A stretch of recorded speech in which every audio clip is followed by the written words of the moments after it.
Chapter 1171. When the tree falls, the monkeys scatter.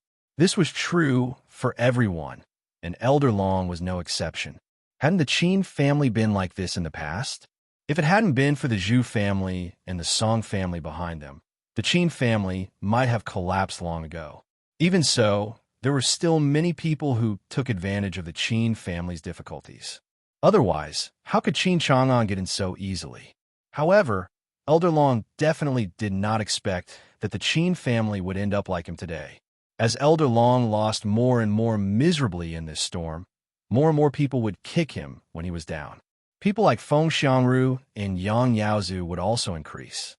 After all, no one was willing to fall with Elder Long. Moreover, Feng Xiangru and Yang Yaozu not only had the forces supporting them, but also their relatives and friends who needed their protection. Feng Xiangru's family didn't want to ruin the resources and connections they had accumulated for generations in Elder Long's hands. After Elder Long died, they could choose a new Elder Long. As long as they were like-minded and had common interests, it was not difficult.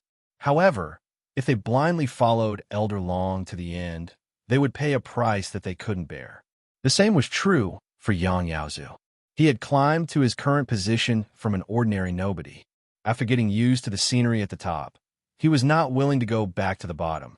Moreover, he not only had to be responsible for the tycoon supporting him, but he also had to ensure that his descendants would never be like him. Instead, they would be born with a different starting point, just like the descendants of these big families. Therefore, both sides, or rather, many parties hit it off, and Elder Long could only be sacrificed. After all, it was Elder Long who had offended the Qin family, and it had nothing to do with them. At this moment, Qin Sheng was confused. Before he came to see Feng Xiangru and Yang Yaozu, he had talked with his first uncle and Uncle Gong's son. At that time, Chen Beiwang was also there. He guessed the conditions and purpose of Feng Xiangru and Yang Yaozu's cooperation with them, and also discussed the result that the Qin family wanted. What the Qin family wanted most was that Feng Xiangru and Yang Yaozu could contain the forces inside Elder Long, so that Qin Sheng could find a chance to kill Elder Long himself. At the same time, after Elder Long died, it would not cause too much backlash. That was why they needed Feng Xiangru and Yang Yaozu's help. However, he had not expected that the two of them would want to kill Elder Long with their own hands. Qin Sheng did not know what to say for a while. Qin Sheng fell into silence. Feng Xiangru and Yang Yaozu were not in a hurry. This was just the beginning. The cooperation between the two sides needed to have enough understanding and trust. After a long time, Qin Sheng laughed involuntarily and said, "Uncle Yang, Uncle Feng, I really didn't expect you to have such a big appetite." "How is this a big appetite? We're just taking advantage of the situation. Old Man Long has already lost his value. We don't want to continue fighting with the Qin family because of this. This is an ending that no one wants to see. Don't you want Old Man Long to die?" Yang Yaozu said bluntly. They believed that the Qin family would definitely want to see this result. This was the only condition that could move the Qin family. As for the other benefits, they might just be additional conditions. However, without this condition, the Qin family would definitely not cooperate. Qin Sheng said happily, "Both I and the Qin family want to see Elder Long die. But I always feel that something is wrong." "You don't trust us?" Feng Xiangru squinted and asked.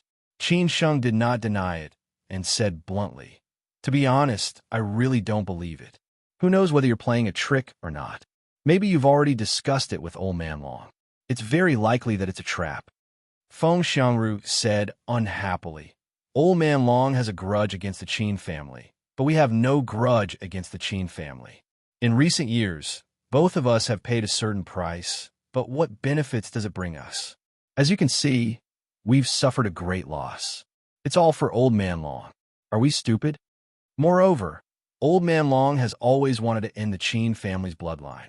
It seems that he will win completely in this way. Otherwise, he would not have dealt with you one after another.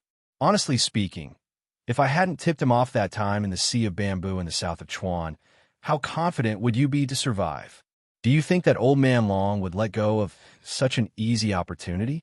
Qin Sheng thought for a while. Although he had set up the Sea of Bamboo in the south of Chuan, if Lao Chang and the others had not come to Chengdu at that time, and if his aunt had not been there, it might have been somewhat dangerous. However, since his aunt had been there, it seemed that he did not need to worry about anything. At this time, Qin Sheng responded, "Fine. Even if what you said is true, I always feel that you're trying to frame the Qin family. If you kill Old Man Long, the Qin family will be the scapegoat and pay a heavier price. Moreover, tell me first, what do you need the Qin family to do so that I can rest assured?" Yang Yaozu said bluntly, "We don't need the Qin family to do too much. You just need to double the pressure on Old Man Long so that we can find a chance. As for the thing that Old Man Long will frame the Qin family after his death, you can rest assured. We can guarantee that it is absolutely impossible." After Yang Yaozu finished speaking, Feng Xiangru added, "However, our request is that as long as Old Man Long dies, the Qin family, the Zhu family, the Song family, and the others behind them cannot continue to target us. In the future, we will mind our own business and go our separate ways. As for other things, you don't need to worry about them.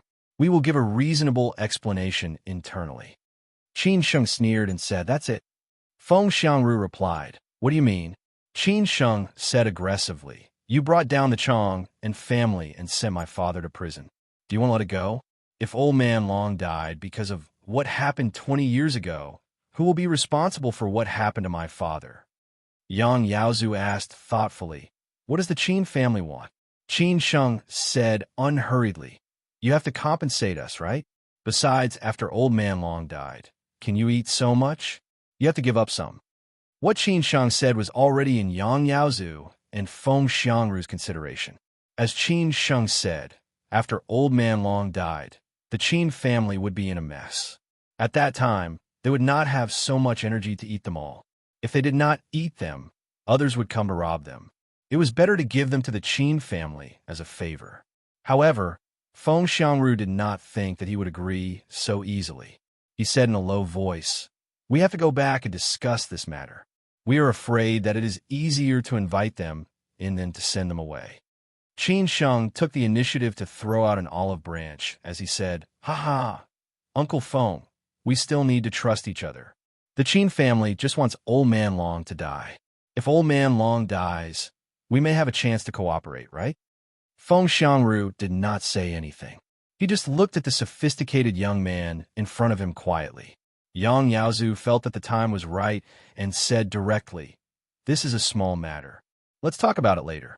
If the Qin family has no other problems, I think there should be no problem with our cooperation." "Who said there is no problem? There is still the biggest problem," Qin Sheng suddenly said without any warning. Hearing this, Feng Xiangru immediately got angry and said, "Qin Sheng, isn't the Qin family a bit too much? Do you really think that we are soft persimmons? We do this because we don't want to lose too many benefits. If we really fight to the death, the Qin family will not be able to get any benefits." Qin Sheng retorted, "Uncle Feng, do you really think that I don't know about your internal affairs? Old Man Long has already suspected that you leaked the secret of the Sea of Bamboo in South Chuan. Jing Sun also found some clues. Otherwise, why are you so anxious to cooperate with the Qin family?" Qin Sheng was not afraid. Now it could be said that it was clear at a glance who had the upper hand and who was the weaker one. Although Yang Yaozu was also unhappy, he still calmed down and asked, "Then tell me, what is the biggest problem?" At this time, Qin Sheng said slowly, "Our cooperation will not change. It can be said that nothing will change, but we will change what we do." "How?" Yang Yaozu asked. Qin Sheng sneered and said, "We will continue to put pressure on you, but you have to control your internal affairs and let the Qin family kill Old Man Long. This old thing has a blood feud with the Qin family. We must let him die in the hands of the Qin family. As for what will happen after his death, nothing will change. What do you think?" After hearing this, Feng Xiangru and Yang Yaozu were stunned for a while. What did Qin Sheng mean? They did not expect that they would not kill Old Man Long, but the Qin family would do it themselves. But to them, this was a pleasant surprise. Originally, they said that they would help the Qin family to kill Old Man Long, because they were afraid that the Qin family would refuse to cooperate. Therefore, they directly offered the bargaining chip that the Qin family wanted. However, they would definitely take risks. After all, They did not have the final say in their circle. If the matter was exposed, they would have to pay the price.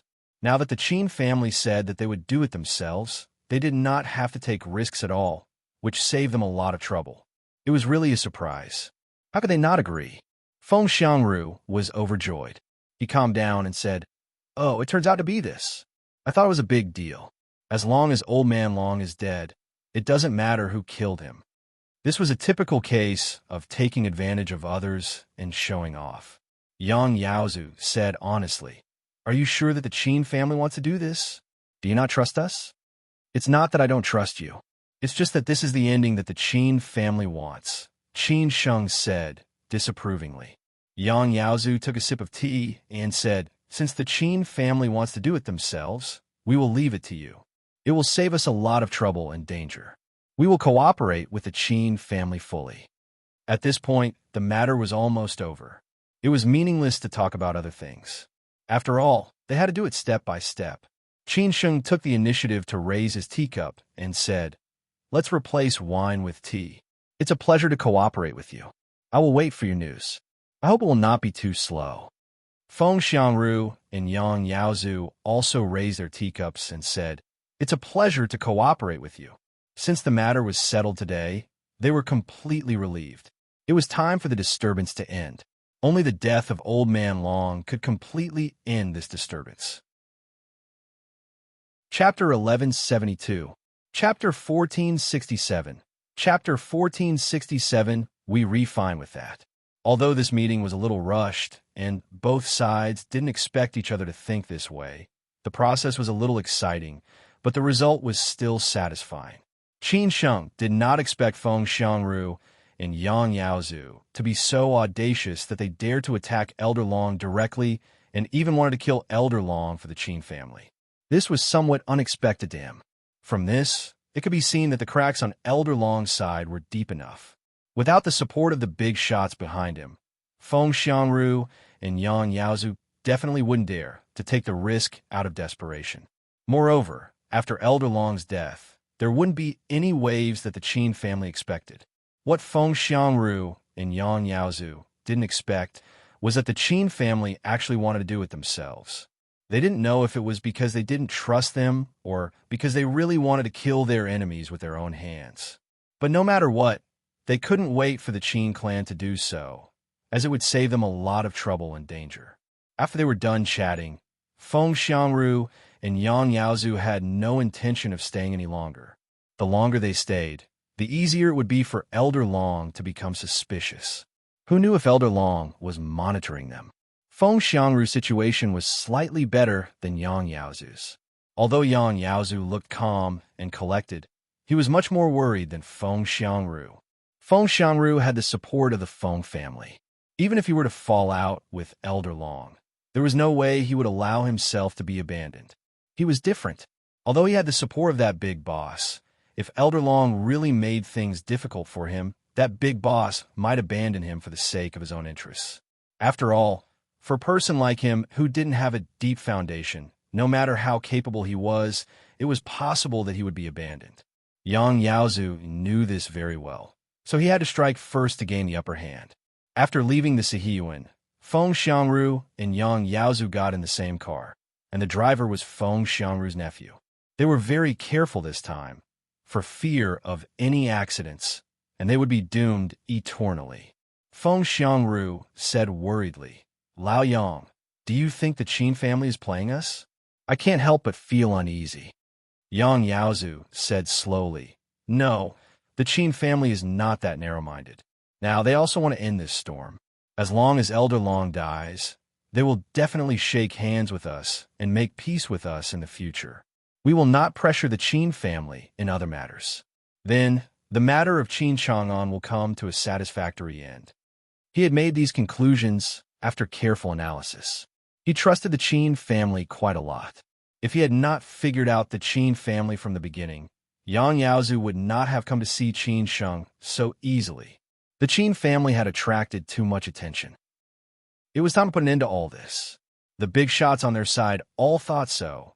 So did the Qin family.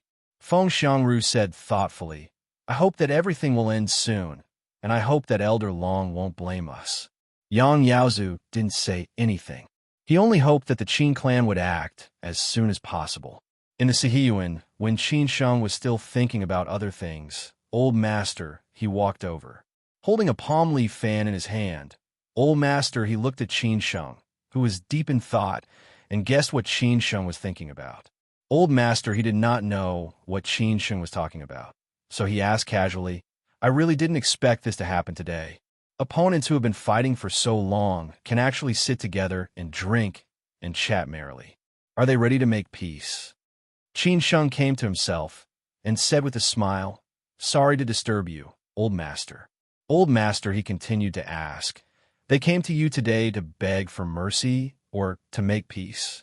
Qin Sheng said slowly, There are no eternal enemies, only eternal interests. As long as the goal is the same, an enemy can also be a friend. Moreover, they're not Elder Long. If they were Elder Long, he might not be able to walk out of here today. Old Master, he frowned and said, Oh, then tell me, what's your goal? Besides Elder Long, who else can it be? Qin Sheng gave the answer happily. Old Master, he shook his head and sighed softly. As I expected, it seems that these two have betrayed Elder Long, Qin Sheng said unhurriedly. You can't say that it's a betrayal. It should be said that Master Long has become a malignant tumor in that circle, so everyone wants to get rid of this malignant tumor without prior consultation.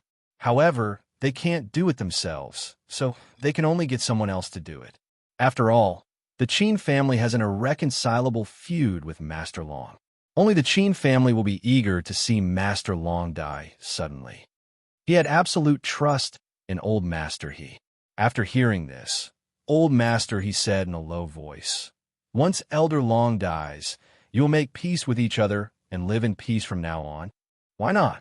Qin Sheng smiled softly. Old Master, he smiled bitterly and said, I didn't expect that Elder Long would become a sacrifice one day. I guess even he didn't expect it. It could only be said that Elder Long's circle was not as united as imagined. Because of a series of things, Elder Long had lost control. Therefore, Elder Long's survival would only make everyone pay more and gain more benefits. Instead of that, it would be better to find a way to get rid of Elder Long, so that everyone could be happy. That was why they met today.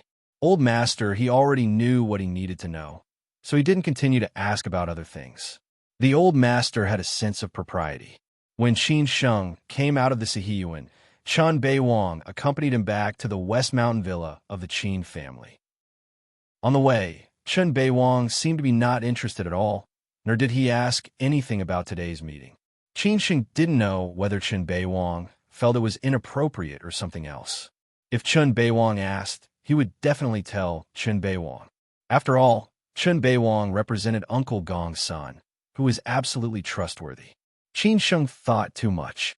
Chen Beiwang didn't ask about this, because Mr. Gong's son would definitely tell him later, and he just needed to do what he should do. When Qin Sheng returned to the West Mountain Villa, Qin Chongqing and Gong's son were already waiting for him in the study. Qin Chongqing didn't seem to be very interested in this, so he didn't ask anything in a hurry. Maybe in this storm, Qin Sheng had the last laugh. Gong's son naturally asked with concern, Young Master, how did it go? Qin Sheng repeated what they had talked about in today's meeting. After hearing that, Gong's son was shocked and said, Feng Xiangru and Yang Yaozu are somewhat bold. Aren't they afraid that Elder Long will get rid of them first after knowing it? Qin Sheng looked at Gong's son and said, Uncle Gong's son, Feng Xiangru and Yang Yaozu are supported by forces behind them. Obviously, they have tacitly agreed to do this. Elder Long is already like this now. To be honest, he has already lost absolute control over that circle. Otherwise, Feng Xiangru and Yang Yaozu would not dare to do this even if they were 10 times more bold. Gong's son said thoughtfully, That's true. Elder Long's situation is similar to what your eldest uncle and I have guessed. That's why we asked you to meet Feng Xiangru and Yang Yaozu. However, we didn't expect that they would be more direct than we thought. It's also a surprise to us. Qin Sheng chuckled and said, Actually, it's the same. They also saved trouble and danger. They just took what they needed. Qin Sheng smiled and said, At this time, Qin Chongqing opened his mouth and said, "What exactly is going on? We're not in a hurry. Let's see what they will do first. Anyway, Elder Long is already like this. Who knows how many days he will live?" Qin Sheng sneered as he said, "Uncle, I can't let that old thing die so easily. He must die in my hands." This was the first time that Qin Sheng had said these words so directly. Qin Chongqing frowned slightly. He wanted to say something, but he held back in the end.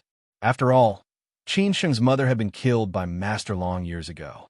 It was reasonable for him to take revenge in person. Qin Chongqing had no choice but to say, "Whatever you want to do, just do it. We have no objection." Moreover, as long as this matter was done secretly enough, no one would know that it was Qin Sheng who did it. They only needed to know that it was done by the Qin family.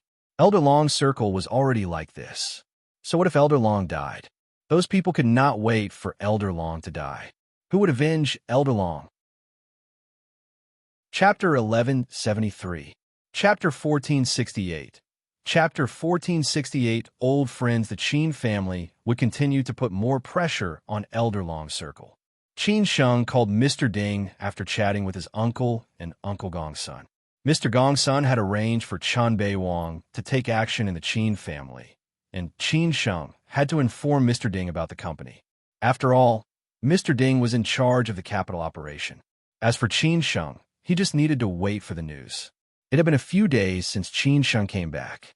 He had already met all the people he needed to meet. Currently, he had nothing to do in Beijing. He was ready to leave for Shanghai. After all, it was almost the end of the month. Lin Su had brought her daughter back to China. It was reasonable for him to meet them. He hadn't seen Lin Su for 3 years. How was she? As for the daughter he had never met, would she recognize him as her father? How should he face her? It was not a solution to keep running away. He had to face it calmly. On Saturday, Zhu Jiao came to Beijing. He was in closed-door training, so he couldn't come to Beijing even though he knew that Qin Sheng was back. He could only tell Qin Sheng about the pain of missing him on the phone, which disgusted Qin Sheng. On the weekend, Uncle Lin and Annie Wang would go back to Xi'an. Xin would go back to Shanghai tomorrow night. She only asked for a few days' leave and would go back to work on Monday. Qin Sheng was reluctant to leave them, but now that he was back, he could see them whenever he wanted. Besides, he would go to Shanghai next week, so he could see Xin again. On Saturday morning, Zhu Jiao directly went to the West Mountain villa of the Qin family after he got off the plane. He didn't even go to the hospital to visit the old lady first. The old lady had doted on him for so many years. After all, he was the youngest in the whole family. Besides, he was very close to Xin and Yaya and claimed to be their best friend. Qin Sheng was really afraid that he would lead Xin and Yaya astray. However, he still had some conscience. When Xin was in Shanghai, he took care of her a lot. Everyone knew that Xin was his sister, which saved her a lot of trouble. Today was Sunday, and the Qin family was more lively than ever. Song Ryu also arrived at the West Mountain Villa early. The Song family said that after Qin Sheng came back, his daughter had completely lost her soul. The number of times she went to the Qin family was much more than the number of times she went home. She was like water that had been poured out before she got married. In the kitchen, the servants of the Qin family could finally rest today. Zhao Anji and Wang Li were preparing lunch with Qin Ran, Qin Jing, Xin, and Song Ryu. Nangong would come back later. Although she still kept a distance from the Qin family, she was Qin Chang'an's adopted daughter. She would be invited to participate in most of the activities of the Qin family. As for whether she would come or not, that was up to her. Fortunately, Nangong did not reject him today. It was said that she would bring her future boyfriend, Bak, over. Qin Chongqing had also invited Mr. Ding. Mr. Ding had made great contributions to the Qin family. He had worked hard for the past 3 years. Mr. Ding was supposed to visit his friends today, but when he heard that the Qin family was especially lively today, he pushed it back to the evening. At this moment, he was already on the way with Ba Nangong. Qin Sheng spent more than an hour in the gym and went for a swim. At this time, he had nothing to do, so he accompanied Uncle Lin to tidy up the flowers and plants in the garden. She did not have too many trivial things to do in the past few years. His biggest hobby was to raise flowers, plants, cats, and dogs at home. It seemed that people always had these hobbies when they were old. This time when he came to the Qin family, he found that there were many precious flowers and plants in the garden. He felt a little itchy in his heart. Anyway, he had nothing to do, so he started to tidy up. Qin Sheng chatted with Uncle Lin while moving the flowers and plants, which was also a way to calm his mind and nourish his mind. Qin Sheng, if you're not busy, you can go back to Xian. Your friends in Xian also miss you very much, especially Xiaolu. Every time he comes to see me, he asks about your situation, Lin, she said casually while watering the flowers. Qin Sheng was wondering who Xiaolu was. Then he realized that it was Lu Changxi. Uncle, does Brother Lu go to your place often? Qin Sheng asked. Lin, she said honestly, we all live in Xiujiang, which is relatively close to each other. Xiaolu comes over during Chinese New Year and often sends me things, which makes me feel very embarrassed. Every time, he says that he is helping you to take care of me when you're not here. You have to thank him later. Lin, she had a good impression of Lu Changxi. At that time, the Lu family had helped him a lot, and Lu Changxi had done everything for him. Although it was for the sake of Qin Sheng and the Qin family, Lin, she still remembered this favor. Qin Sheng sighed and said, Uncle, I will call Brother Lu later. Brother Lu is really good. I quite approve of him. And Meng Zhe and the others, they have come often in the past few years. Every time they come, they bring a lot of things. Your friends are really good, Lin, she said with a smile. He had benefited from Qin Sheng. Of course, he knew that they could take him seriously because of Qin Sheng. Qin Sheng nodded silently and said, When I go back to Xin next time, I will invite them to dinner to thank them in person. These were all his old friends in Xian. Qin Sheng also missed them somewhat. As Lin, she spoke, he felt that it was somewhat smooth. He continued, I also have Su Qin, that girl. As soon as he finished saying this name, Lin, she subconsciously stopped. Why did he mention Su Qin? Qin Sheng was stunned for a moment. He sighed softly and said, Uncle, does Su Qin often visit you? Look at me, alas. Lin, she blamed himself. Qin Sheng smiled bitterly and said, Uncle, it's okay. You can continue. Su Qin and I are still friends. Alas, why not? She comes to see us almost every week. We don't know how to face her. This girl is also infatuated with you. She can't forget you for so long. Alas, I really don't know what to say. She doesn't listen to me many times. Lin, she shook his head and sighed bitterly. Qin Sheng frowned and said, Uncle, she is not married yet? Lin, she frowned and said, If she is married, can I still say this? Her father came to me several times and asked me to persuade Su Qin. It can't go on like this. We have no other way, Lin, she frowned and said. This was the result that Qin Sheng was most afraid of. Now it was really the case. He did not know what to say for a while. It was said that whoever started the trouble should end it, but he could not face Su Qin. Did he forget Su Qin? Of course not. How could he forget a girl who had accompanied him through his youth? Although Qin Sheng had figured out a lot of things in recent years, it seemed that it was unfair to Su Qin, so he could only talk about it later. At this time, Song Ryu stood not far away and called Qin Sheng, saying that Zhu Jiao had arrived. Qin Sheng went back to the villa after saying hello to Uncle Lin. As soon as he entered the villa's living room, he saw Zhu Jiao bragging from afar. His saliva was everywhere. It seemed that these women liked this playboy and were amused by him. At this time, Zhu Jiao also saw Qin Sheng. He immediately showed his best acting skills. A second ago, he was full of smiles, and the next second, he was about to cry. He was almost like a chameleon. The only thing missing was that there were circles of tears in his eyes. He sprinted to Qin Sheng and gave him a big hug. Then, he cried out, Cousin, I missed you so much. You're finally back. Woo woo woo. Qin Sheng was a little confused by Zhu Jiao's exaggerated acting skills.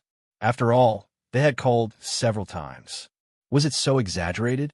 Qin Sheng directly pushed Zhu Jiao away and said, That's enough. Are you acting for me or others? Do you think you don't need to pay me back the hundreds of thousands of yuan you owe me? Zhu Jiao was really moved, but when he heard Qin Sheng's words, he directly shouted, What the F***, cousin, are you a money grubber? How long has it been? Do you still remember it? If you didn't mention it, I would have forgotten it. Didn't you promise me that you don't want it? Qin Sheng deliberately replied. Oh, really? I forgot. Zhu Jiao directly stared at Qin Sheng and instantly looked like he was about to cry with joy. He turned around and ran to Qin Ran, shouting, Cousin, you be the judge. My cousin is too stingy. The two of them teased and praised each other, causing everyone to laugh heartily again. At this time, Mr. Ding also arrived with Nangong and Bach. Qin Sheng was too lazy to pay attention to Zhu Jiao. He asked Xin and Yaya to clean him up and hurried out to greet them. Chapter 1174. Chapter 1469. Chapter 1469, just ignore him. Although Mr. Ding was over 60 years old, he usually dressed younger. He only dressed more formally when he was in the company or receiving guests, which was somewhat different from the style of most big shots. For example, this year, he was wearing a white t-shirt, jeans, and white shoes. He looked much more fashionable than Bach. From afar, Qin Sheng could see Ba, he who was standing beside Nangong. He really did not expect that the two of them would be together. What's more, he did not expect that Ba he would be able to subdue the hot-tempered Nangong. He remembered the first time he met Nangong. He was brutally tortured by Nangong. He did not know how many times Ba he had been beaten up before the iceberg Nangong finally melted. Perhaps this was fate. Everything had its vanquisher. Qin Chongqing and Gong Sun also came out to welcome Mr. Ding. They respected and admired Mr. Ding very much. This had nothing to do with how much Mr. Ding had contributed to the Qin family, but the personal charm that this man exuded from the inside made them admire him. Uncle Ding, we've been waiting for you. Qin Sheng walked over quickly and said with a smile. Although they were all on the same side, Mr. Ding was too embarrassed to come empty-handed, so he brought 2 bottles of good wine that he had stolen from others. Although he also drank on weekdays, he stopped at a certain point every time and was not addicted to alcohol.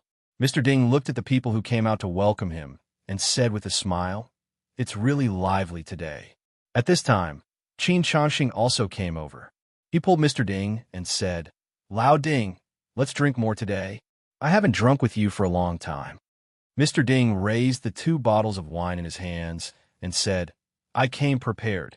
I'll accompany you to the end. Qin Chongqing laughed heartily.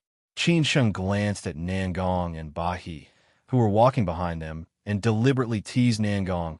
Look at you guys, I guess you're not far from getting married, right? When are you going to get married? Or are you waiting for the rice to be cooked?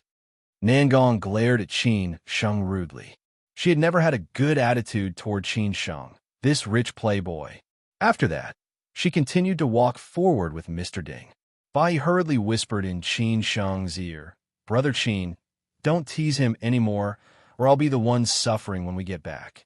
Qin Sheng did not care at all, as he said, You are the wife you found yourself. Even if you cry, you have to take the beating. This has nothing to do with me. If you are not willing, you can return the goods now. I promise that Nangong will leave your corpse intact. Bai wanted to cry, but had no tears. I am willing, very willing. How could he dare to say no?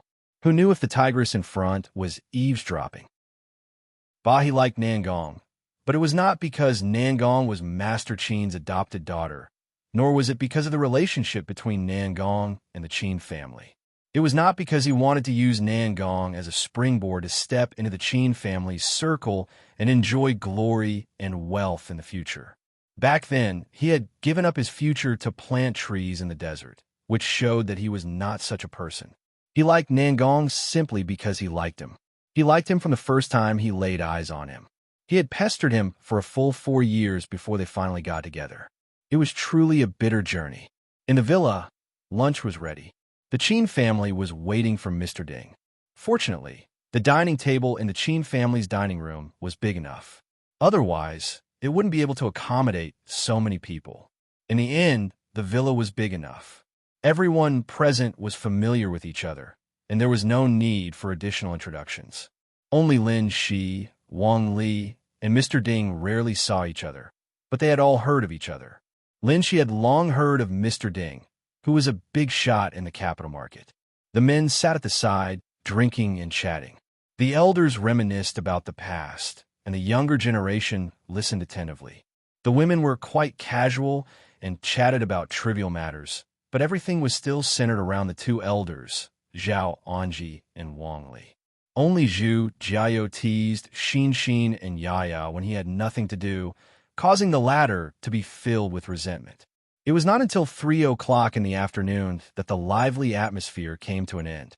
When it was over, Qin Ran sent Song Ryu back to the city. Qin Ran's friends are going to hold a dinner party for Qin Sheng, so they went to the city together. These friends were Ma Weiyang and the others, who had taken care of Qin Sheng a lot back then. When they heard that Qin Sheng was back, they kept urging him to organize a dinner party. However, Qin Ran kept pushing Qin Sheng to finish his other things first. Now that Qin Sheng was almost done with his work, there was a dinner party in the evening. In a famous barbecue restaurant in Suzhou City, Ma Weiyang and the others had already been waiting for Qin Sheng and Qin Ran. This barbecue restaurant was not an ordinary one. Many stars and food bloggers came here to check in, and the barbecue was the top-notch M12 Wagyu beef. Therefore, they often met many celebrities here. Of course, the price was ridiculously high, so ordinary people could not afford it all. Ma Weiyang arrived first, while the others arrived later. Today, they all benefited from Qin Sheng's help. In fact, apart from Ma Weiyang, there were only Fan Deji, Zhang De, and Yin Hao, who were all Qin Sheng's old acquaintances. When Fan Deji came in, he teased, "Miss Ma, you've spent a lot today. Aren't you afraid that we'll eat until you go broke? Get lost. Don't look down on your sister, Ma. You think you can eat until I go broke? Besides, if I can't afford it, let Qin Sheng treat us first. Anyway, he and his sister are rich now." Ma Weiyang, who was exuding a charming aura of a young married woman, said coquettishly. Zhang De immediately replied, "D***MN, there's such a trick. I've learned it. It's really dark and slippery." Yin Hao used to be everyone's follower, but everyone liked him very much. It was mainly because he was very good at talking. He said at the right time, "My friend is a shareholder here. Why don't I pay for today's meal? I haven't seen my brothers and sisters for a long time." Ma Weiyang hurriedly said, "Haozi, don't mind them. They're just joking." In fact, everyone was not short of money. Regardless of Zhang De or Fan Deji, they all had some wealth. When they were together, they just liked to play and joke around. Zhang De also said happily, "Haozi, if there's something more expensive next time, you could treat us again." Just when everyone was fooling around, the waiter brought Qin Ran and Qin Sheng in. Everyone subconsciously looked at them. Of course, everyone's focus was on Qin Sheng. After all, they met Qin Ran often, while Qin Sheng had not seen him for a long time. It was really a long time. When Qin Sheng was about to greet them, Ma Weiyang was the first to come to her senses. She threw herself into Qin Sheng's arms, hugged him directly, and shouted, "Oh, my brother, I missed you so much." Ma Weiyang treated Qin Sheng like this. God knew how many people wanted to get close to her, but did not have the chance. Ma Weiyang took the initiative to throw herself into Qin Sheng's arms, and the others were very envious.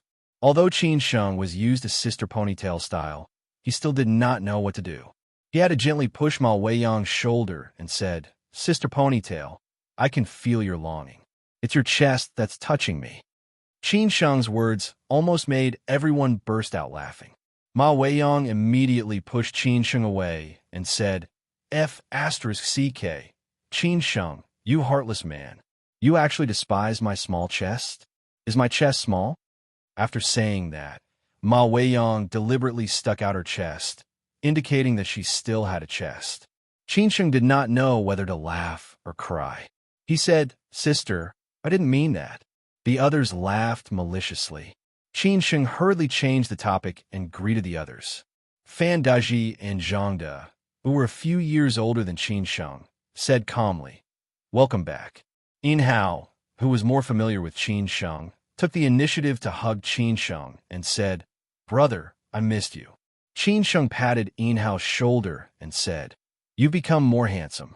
I wonder how many girls in Suzhou City you have hurt during the years when I was away." Yin Hao scratched his head embarrassedly. He had always been shy. Ma Weiyong pulled Qin Ran to sit down and said, "Today, Qin Sheng is back. Tonight, we must not go home until we are drunk.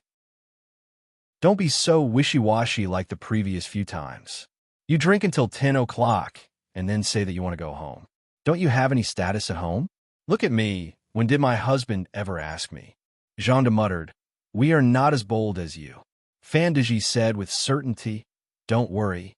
Tonight, we will definitely not go home until we are drunk." Although Ma Weiyong was a bold and unrestrained person, she was absolutely clean outside. She had never been a womanizer. Otherwise, her husband would not be completely at ease. Moreover, who dared to seduce Ma Weiyong? If that happened, they would be in serious trouble. After Ma Weiyong got a clear answer, she shouted that she was hungry and asked the waiter to quickly order the dishes and meat. When the waiter cut the M12 beef, Qin Sheng found out that it was sold by the gram. Everyone only cut a piece, which was neither too big nor too small. In an instant, the price almost broke 10,000. Qin Sheng was not particular about the food. As long as it was delicious, it was fine. Moreover, how expensive could it be? What kind of situation had they not seen before? They had often seen those occasions where a meal cost hundreds of thousands. After 3 rounds of drinking, Zhang De suddenly said, "Guess who I met yesterday?" Ma Weiyong said directly, "Who did you meet? Don't keep us in suspense. Tell us directly." "Su Xingwei, this guy is really down now." Zhang De did not keep them in suspense and said directly. As soon as he finished speaking, the others looked at Qin Sheng. They all knew that Qin Sheng and Su Xingwei had a deep grudge. Back then, Su Xingwei had targeted Qin Sheng a lot. However, now that the Su family was in decline, Su Xingwei was no longer the Su Xingwei of the past. Fan Daji said with interest, "Qin Sheng, now that you are back, do you want to settle the score with him?" Ma Weiyong also smiled and said, "Qin Sheng, as long as you nod, I will help you settle the score." Back when Ma Weiyong stood up for Qin Sheng, Su Xingwei did not stop targeting her. She remembered this, but she did not have time to deal with Su Xingwei. Qin Sheng drank a mouthful of wine and replied, "Brothers and sisters, I appreciate your kindness. Actually, I saw him 2 days ago. I know how he is now. It's good that you don't think it's good. His current state is worse than killing him." Zhang De frowned and said, "So you mean to just let it go?" Qin Sheng replied calmly, "Just ignore him. This is the biggest revenge. However, if he doesn't know what's good for him, then don't blame me." After Qin Sheng finished this sentence, Fan Deji took the lead and said, "Qin Sheng, you're really ruthless. This is indeed worse than killing him." Ma Weiyong felt a headache when she heard this. She could only raise her wine glass and said, "All right, let's not talk about him. He is not qualified for us to take him seriously now. Let's continue drinking." Let's drink," everyone said one after another. Qin Ran did not speak, but she felt that Qin Sheng had become more mature after coming back this time. Chapter 1175.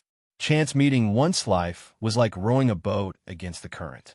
If you did not move forward, you would fall behind. This description was more appropriate for a playboy like Su Xingwei. For ordinary people, their starting point in life was very high. However, for playboys like them, their starting point was actually the same. That was because their goal was to stand at the top of the pyramid. Therefore, when everyone worked hard at this age, if someone did not move, the distance would only grow. People like Su Xingwei were even worse.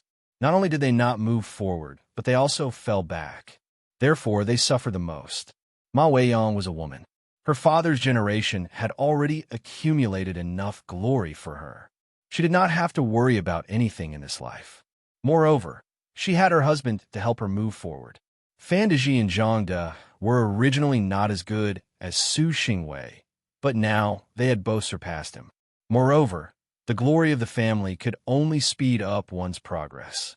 After all, the second half of the journey still depended on one's own efforts. Fan Deji and Zhang De were also on the right track now. Therefore, they dared to say such things. Now, Su Xingwei was no longer a threat to Qin Sheng. The Su family was already in trouble and could not even protect themselves. If he hit them when they were down at this time, It would only make others feel that it was not a good idea. Moreover, Su Xingwei had been high profile for so many years. There were many people he had offended or disliked. Maybe someone would help Qin Sheng solve the problem. Moreover, as Qin Sheng had said, Su Xingwei felt worse alive than dead. He had to bear more things. Sometimes killing people was not the best way to solve problems.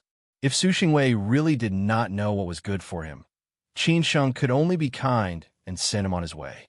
After talking about this, little Hausi asked curiously, "Brother Qin, where have you been all these years? Why can't we find you no matter how hard we try?" Ma Weiyang echoed, "At that time, we were all guessing that you either went abroad or ascended to the immortal world. Otherwise, as long as you were in the country, we would always find a way to find you." Qin Sheng explained honestly, "Sister Ponytail, have you read too many fantasy novels? If I'm going to ascend, I probably won't come back. Don't people say that the human world is not worth it? What do you mean the human world isn't worth it? That's just the whining of literary youths. There's wine, meat, and friends here. Why isn't it worth it?" Fantaji said disapprovingly. What he disliked the most were sentimental and whining. Ma Weiyang hurriedly stopped him and said, "Don't change the topic. Let's talk business." At this time, Qin Sheng replied, "In fact, I've been at the border of Sichuan for the past 3 years. It's just that the transportation there is inconvenient and it's relatively remote, so it's very difficult to find me." Zhang De exclaimed, "F***CK. So you were right under our noses. Last year, Lao Fan and I even went on a 1-month road trip on the Sichuan line." Qin Ran did not talk much tonight. She just watched Qin Sheng chatting with these friends. Recently, they had talked about this topic too much. Qin Ran had no choice but to say, "Let's not talk about this now. Anyway, he is already back. It's okay to talk about this." Ma Weiyang echoed, "That's right. Let's drink. Don't keep fish." After they drank a few glasses of wine, Ma Weiyang said again, "Qin Sheng, you have to bring Ruyu to the next gathering. Although we know each other, we are not familiar with each other. Let's keep in touch in the future. Otherwise, we won't know each other when we get married." As a man, Fantaji somewhat envied Qin Sheng for being able to win over a goddess like Song Ruyu. However, he was a few years older than Song Ruyu. If they were the same age, he might have taken the initiative to pursue her. After all, there were many people in Siju City who had the same idea as him. Fantaji said with a smile, "I heard that you're going to get married soon. Everyone is waiting for the wedding banquet. So in the future, you have to bring Ruyu out more often." Qin Sheng said casually, "She could have come today, but something came up. Next time, I will definitely bring her." After making fun of Qin Sheng for a while, they no longer focused on him. They talked more about other things. Of course, they drank a lot of wine. When it was over, it was already 10 o'clock. Finally, Qin Sheng took the initiative to pay the bill. Although this meal cost nearly 20,000 yuan, it was really not a big deal for Qin Sheng now. Qin Ran and Ma Weiyang made an appointment to go to the spa together. Fantaji and Zhang De wanted to trick Qin Sheng into going out for a drink. However, Qin Sheng politely refused in the end. He was clean now and would not dare to fool around outside. After all, he was going to get married soon. On the weekend afternoon, Qin Sheng and Song Ruyu personally sent Uncle Lin, Annie Wang, and Xin to the airport.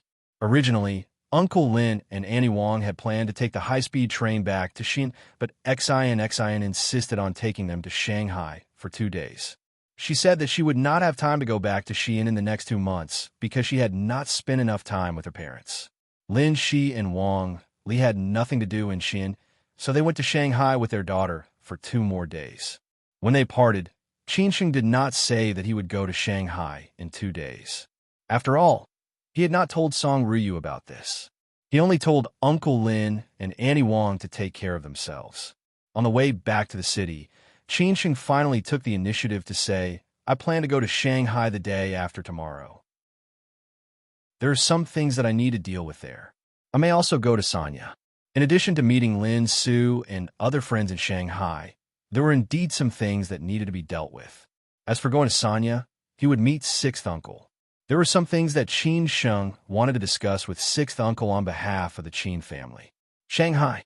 Hearing Qin Sheng's words, Song Ryu's expression did not change much. She just asked calmly, "How long will you be there?"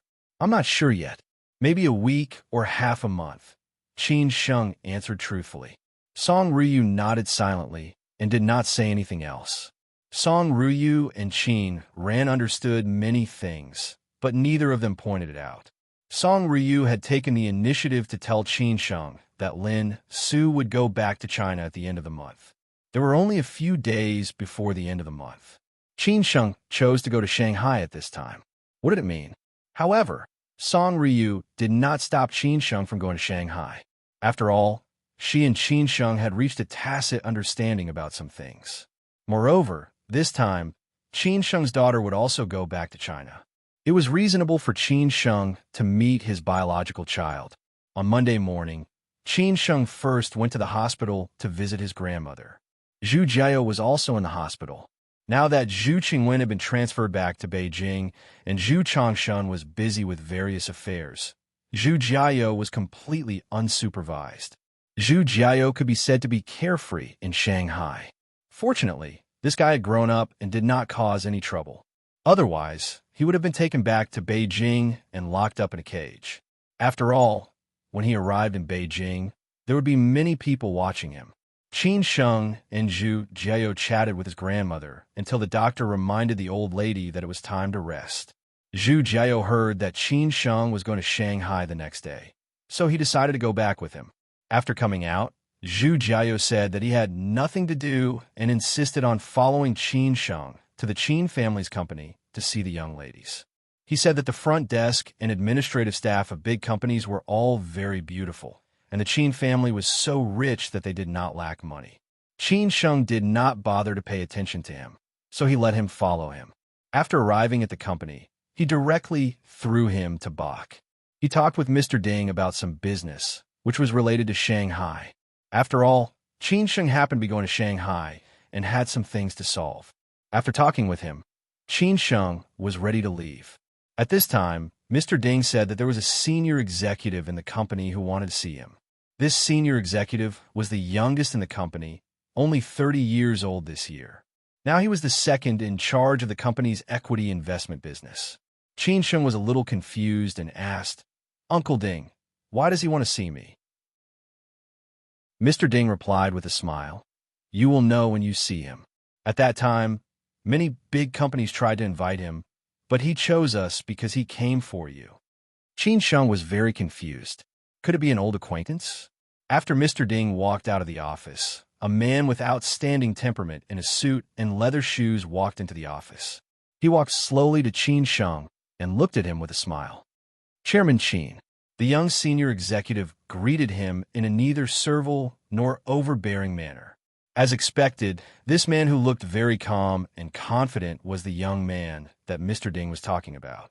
It was just that Qin Sheng could not recognize him even after looking at him up and down for a few times.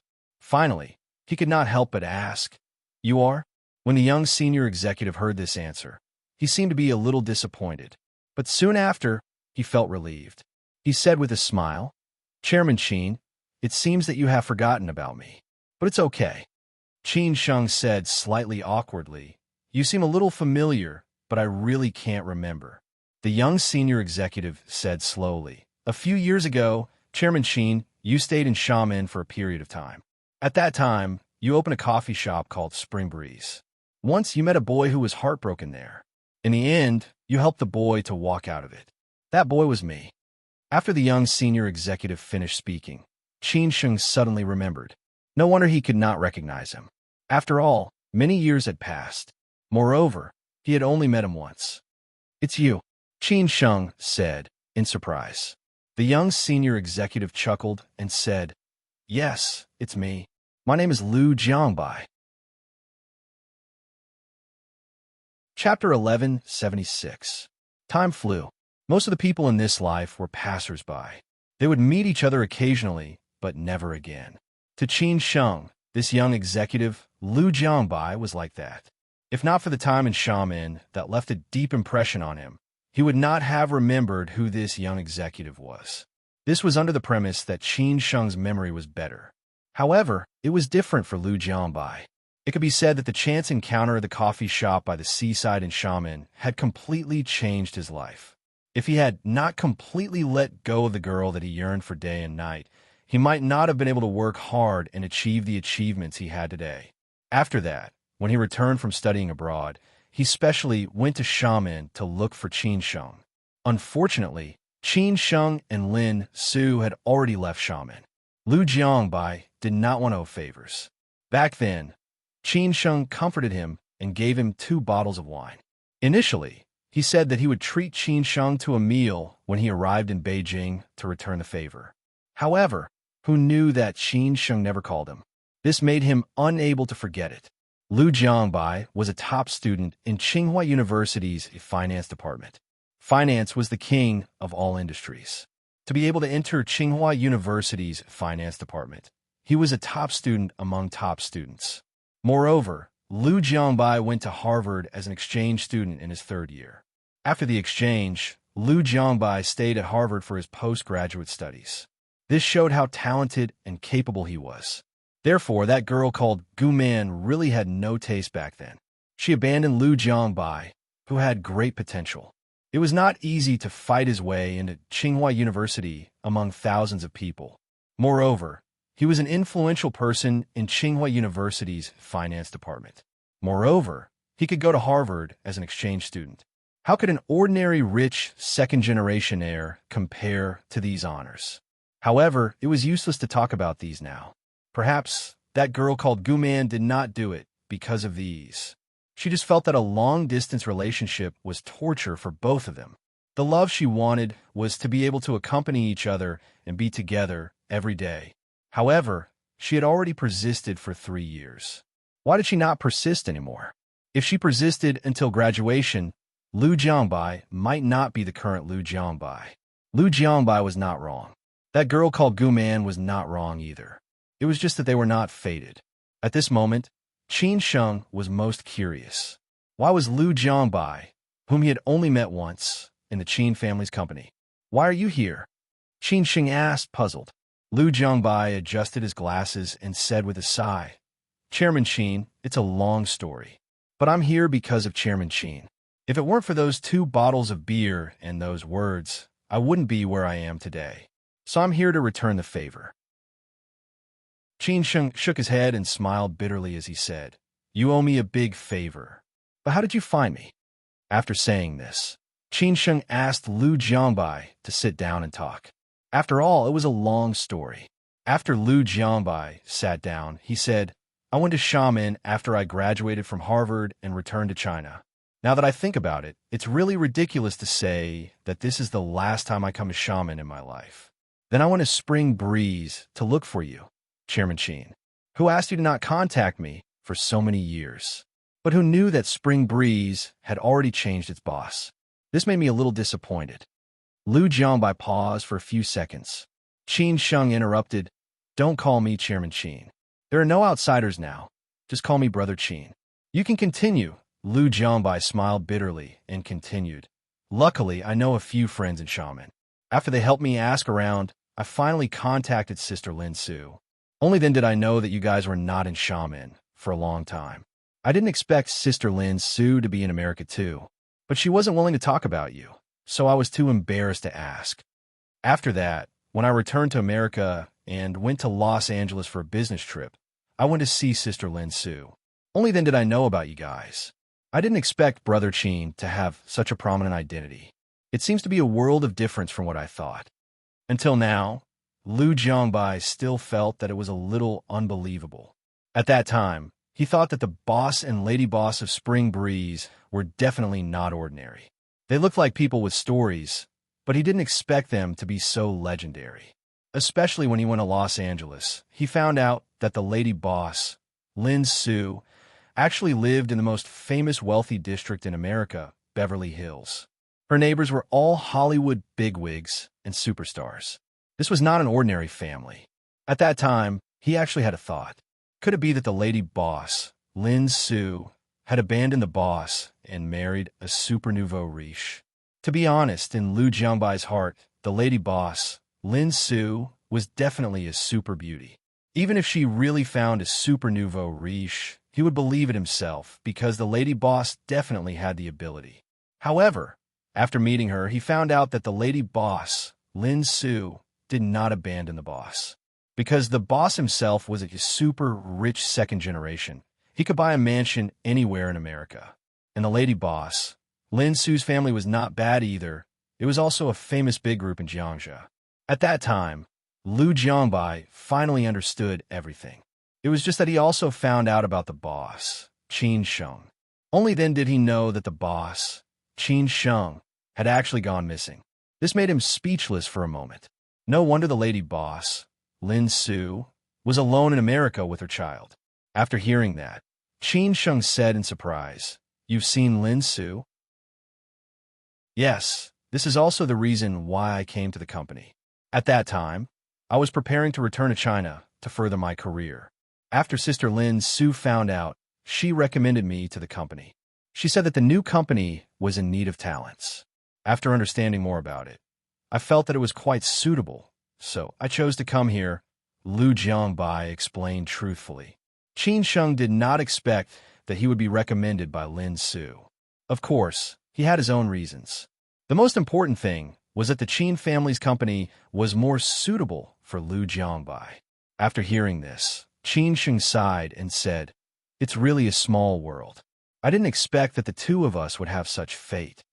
Maybe some things are destined to happen," Lu Jiangbai chuckled. Qin Sheng said thoughtfully, "I heard from Director Ding that you're very powerful. Back then, there were many big companies fighting to have you. Now, you're already the second in command of our company's investment business. I dug up a treasure back then. Actually, to me, I can go anywhere. Our company is strong enough, plus Director Ding trusts me very much. That's why I have such achievements," Lu Jiangbai said modestly. Qin Sheng encouraged him, "Xiao Lu, since we have such fate, you can do whatever you want in the company. As long as you have the ability, I will definitely support you. I hope that you can shine even brighter in the future." Lu Jiangbai was slightly excited. "Brother Qin, don't worry, I will." At this moment, Qin Sheng thought of the girl who abandoned Lu Jiangbai. He asked with interest, "That girl, do you still keep in touch after that?" Of course, Lu Jiangbai knew who the girl Qin Sheng was asking about was. Gu Man, his unforgettable first love. Lu Jiangbai shook his head and said, "We don't keep in touch anymore. Since I've let go, I should let go completely. No matter how much pain I have to bear, I have to thank her for making me who I am today." "You didn't see her again? If she knew that you're so outstanding today, would she regret her decision back then?" Qin Sheng chuckled. Lu Jiangbai shook his head and smiled bitterly. He said in a self-deprecating manner, "These are no longer important. She has already become a passerby in my life. But we met after that. After all, we're from the same city. I've also heard other classmates talk about her. She broke up with that boy before she even graduated from university. After that, she went back to our hometown for postgraduate studies. Now, she's working in a state-owned enterprise. She's already married and has children. They're all doing well now." Qin Sheng said after listening, "Maybe your lives were never on the same track. Even if you didn't break up back then, you might still break up in the future. Maybe..." Lu Jiangbai nodded silently. Qin Sheng asked with concern, "Do you have a girlfriend now?" "Not since then. I still think that my career is more important," Lu Jiangbai said bluntly. Qin Sheng said with interest, "All right, leave this matter to me. I'll get a friend to introduce you to someone. We have to settle your life's major event, right? After all, getting married and starting a career can't be delayed." Lu Jiangbai chuckled. "Then I'll thank you in advance, Brother Qin." After talking about these things, Lu Jiangbai left tactfully. When he left, Qin Sheng heard Lu Jiangbai sigh. Qin Sheng was very clear that Lu Jiangbai still couldn't let go of that girl. Or rather, he couldn't let go of the girl in his heart. After all, she had accompanied him through the most confusing adolescence. Unfortunately, if he missed it, he would really miss it. Lu Jiangbai only felt regretful. If she hadn't abandoned him back then, she might not be living such a mediocre life now. Now, she could also accompany Lu Jiangbai step by step towards glory. From then on, Lu Jiangbai must have felt very lonely. Chapter 1177. Going to see a female confidant Lu Jiangbai was an idiot and heartless. He was infatuated because he had only been in love once in his life, and Gu Man was his first love. After they broke up, he had not been in love ever since. It seemed that to him, love was much more difficult than all kinds of mathematical models. It seemed that it was difficult for him to like someone else. When he was in university, he did not have many shining points. There were not many girls who pursued him, and there were very few who were outstanding or beautiful.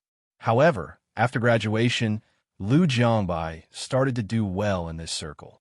He was young, rich, and had a bright future. At this time, there were too many people who pursued him, and there were many beautiful girls. However, Lu Jiangbai rejected all of them. So Lu Jiangbai was heartless. The most heartless thing was that he would never look back after letting go of Gu Man. Even if he knew that Gu Man had broken up, he did not disturb Gu Man again.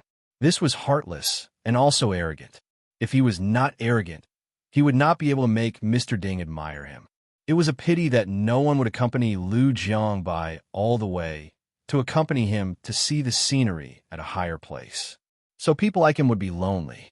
There were many things in life that did not go one's way. Lu Jiangbai had just left when Zhu Jiao ran in. After he came in, he shouted, "Cousin, I didn't expect that there are so many beautiful girls in your company. There are also many beautiful and elegant beauties. I just asked Bahi and heard that they are all highly educated, so I decided to work in your company." Qin Sheng stared at Zhu Jiao in disdain and said, "Forget it. Don't harm the beautiful girls in our company. Be careful. I will tell your mother later." Hee hee, cousin, I was just joking. Are you tired? I will massage your shoulders and legs. Zhu Jiao immediately admitted defeat. He was indeed bored and came over to relieve his boredom. If he really asked him to work here, he would not be willing. At night, Zhu Jiao and Qin Sheng returned to the West Mountain Villa. They would go back to Shanghai together the next morning. Qin Sheng had told Song Ryu about his trip to Shanghai the next day. However, the other members of the Qin family were still somewhat worried about it. Naturally, they were most worried that Qin Sheng would meet Lin Su. After all, Qin Chongqing and the others had known that Lin Siyue would return to China at the end of this month. If Qin Sheng had not come back, Qin Chongqing might have asked Qin Ran to go to Shanghai to meet Lin Su. Of course, the Qin family wanted to see the Qin family's flesh and blood more than anyone else. Qin Ran was more suitable than anyone else. After all, she was Qin Sheng's sister and Yuan Yuan's aunt. Therefore, after dinner, Zhu Jiao went swimming with Qin Jing, while Qin Ran took the initiative to talk to him. The brother and sister sat on the lounge chairs by the pool, drinking juice and eating fruits, seemingly chatting casually. Do you know that Lin Su and Yuan Yuan are coming back the day after tomorrow? Qin Ran asked directly. Qin Sheng did not hide it. He smiled and nodded. Qin Ran frowned and said, "Is it appropriate for you to meet Lin Su and Yuan Yuan now?" Qin Sheng said thoughtfully, "I've told Ryu that Yuan Yuan is my daughter. I should go to see her. This is what I have to do as a father." "Ryu knows that you want to see Lin Su and Yuan Yuan?" Qin Ran was very surprised. Qin Sheng explained, "I didn't say it directly, but she must know that I want to see them because she told me that Lin Su and Yuan Yuan are coming back at the end of this month." Hearing this answer, Qin Ran said somewhat helplessly, "I really don't know how many generations of good luck you have accumulated to meet a life partner like Ryu. If it were other women, they would be satisfied if they didn't make a scene with you. How could they let you meet them?" Qin Sheng did not say anything. He did not want to feel sorry for anyone, but he had been feeling sorry for others. "Well, since Ryu knows, I won't say it. Anyway, you should be careful. Don't let people with ulterior motives get hold of you at this time. If things get out of hand, the Song family will be in trouble." Qin Ran knew that no matter what she said, she would definitely not be able to persuade Qin Sheng. Qin Sheng said in a low voice, "Sister, I know." At this time, Qin Ran took out a beautifully wrapped box from the bag next to her. She slowly handed it to Qin Sheng and said, "This time I won't accompany you to see Yuan Yuan. As an aunt, this is a gift from me to my lovely and poor little niece.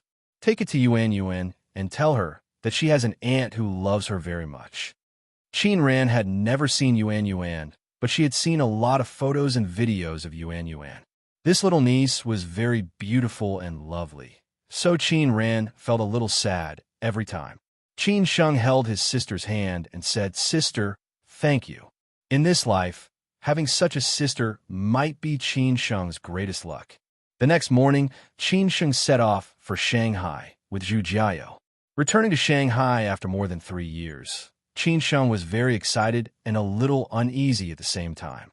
The biggest excitement and uneasiness was that he did not know how to face his daughter. But in the end, he still had to face it. No matter how guilty he would make up for it. He would definitely let his daughter know that she was the happiest little princess in the world. When the plane was about to land at Pudong International Airport, Zhu Jiao, who had been trying to talk to the beautiful woman in the first-class seat, could not help but ask, "Cousin, are you very emotional when you return to Shanghai?" Qin Sheng glanced at Zhu Jiao. Why did this guy become more and more like the old Xiaoding? Fortunately, this guy was just a flirt and had a strict style of life. Otherwise, he would hook up with this person today and that person tomorrow. Sooner or later, something would happen. At that time, the Zhu family would clean up after him. Qin Sheng said disapprovingly, "What's there to be emotional about? I haven't been back for more than 3 years. Shanghai is still the same Shanghai. At most, there are more and more high-rise buildings. What's the difference between Shanghai and Beijing?" Zhu Jiao curled his lips and said, "That's true, but you have to admit that there are more beautiful women in Shanghai than in Beijing." Qin Sheng could not help but scold, "Get lost." At this time, the beautiful woman in the first row who had been listening to the conversation between Qin Sheng and Zhu Jiao could not help but laugh. Zhu Jiao immediately went up to her and said, "Beauty, we are about to get off the plane. How about adding me on WeChat?" The beautiful woman still did not respond to Zhu Jiao. It seemed that she was used to this kind of flirting. This time, Zhu Jiao did not continue to pester her. Anyway, even if they added each other on WeChat, they would definitely not contact each other after they got off the plane. After getting off the plane, Zhu Jiao ignored the beautiful woman who was putting on airs and kept following Qin Sheng. Chang Baji pulled his suitcase and followed closely behind. This time, Qin Sheng only brought Chang Baji to Shanghai. However, after arriving in Shanghai, Hao Lei would send a few trusted subordinates to follow Qin Sheng to ensure that Qin Sheng would be safe in Shanghai. At the domestic arrival exit of Pudong International Airport, Xia Ding and Hao Lei had been waiting for a long time. When they saw Qin Sheng and Zhu Jiao coming out, they quickly walked over to greet them.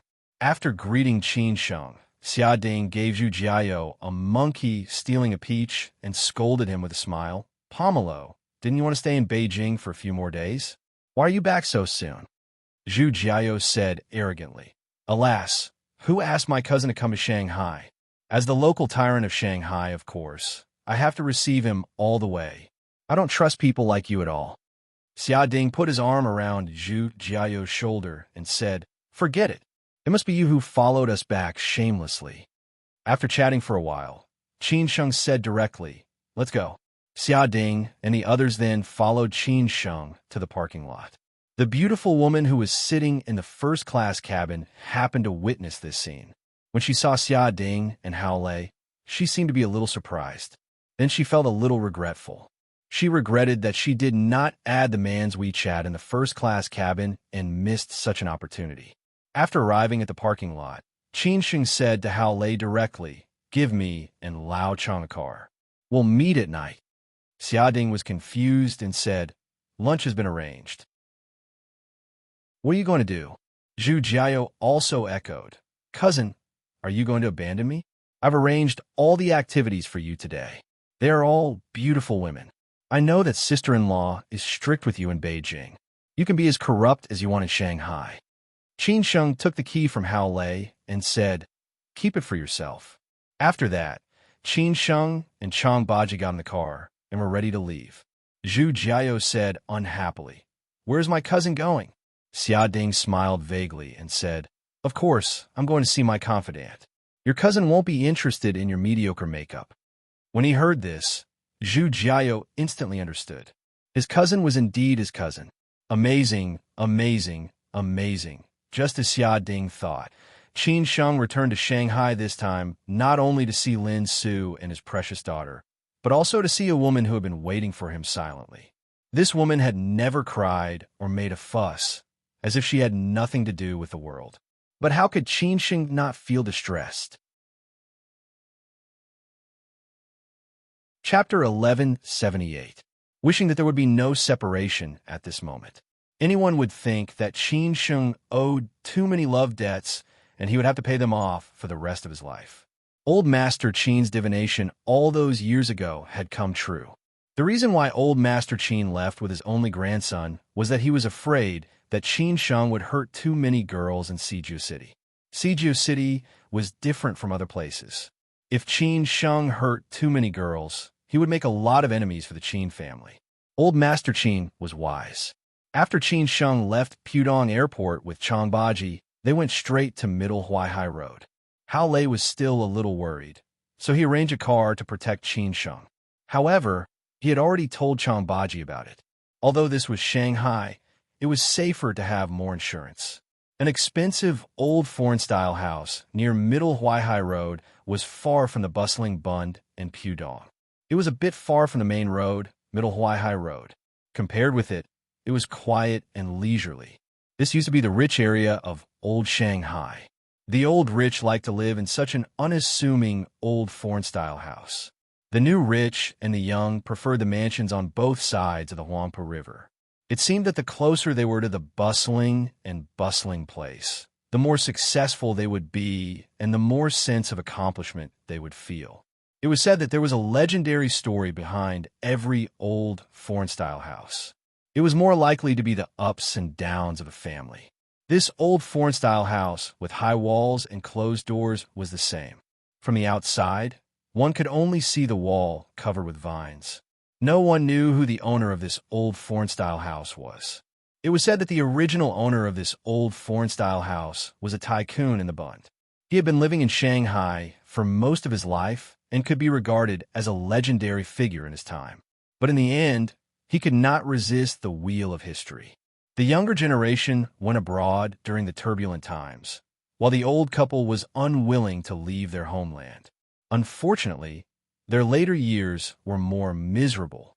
The previous owner was also a legendary figure.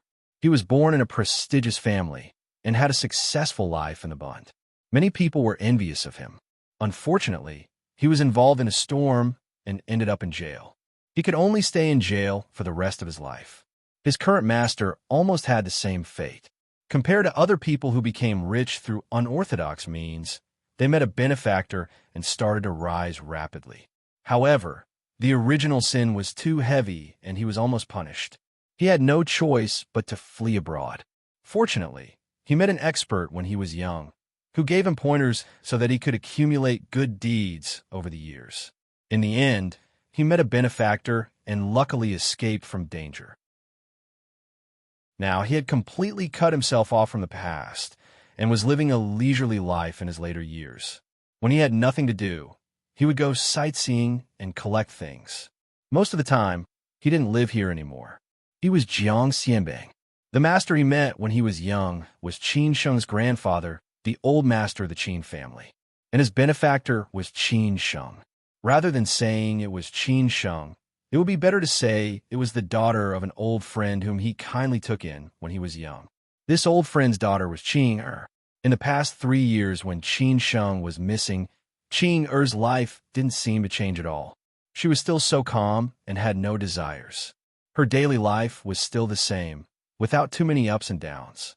If it was an ordinary person, he might have been tortured to madness. However, Qing Er's heart was extremely calm, without any impurities and desires, so she could be so calm.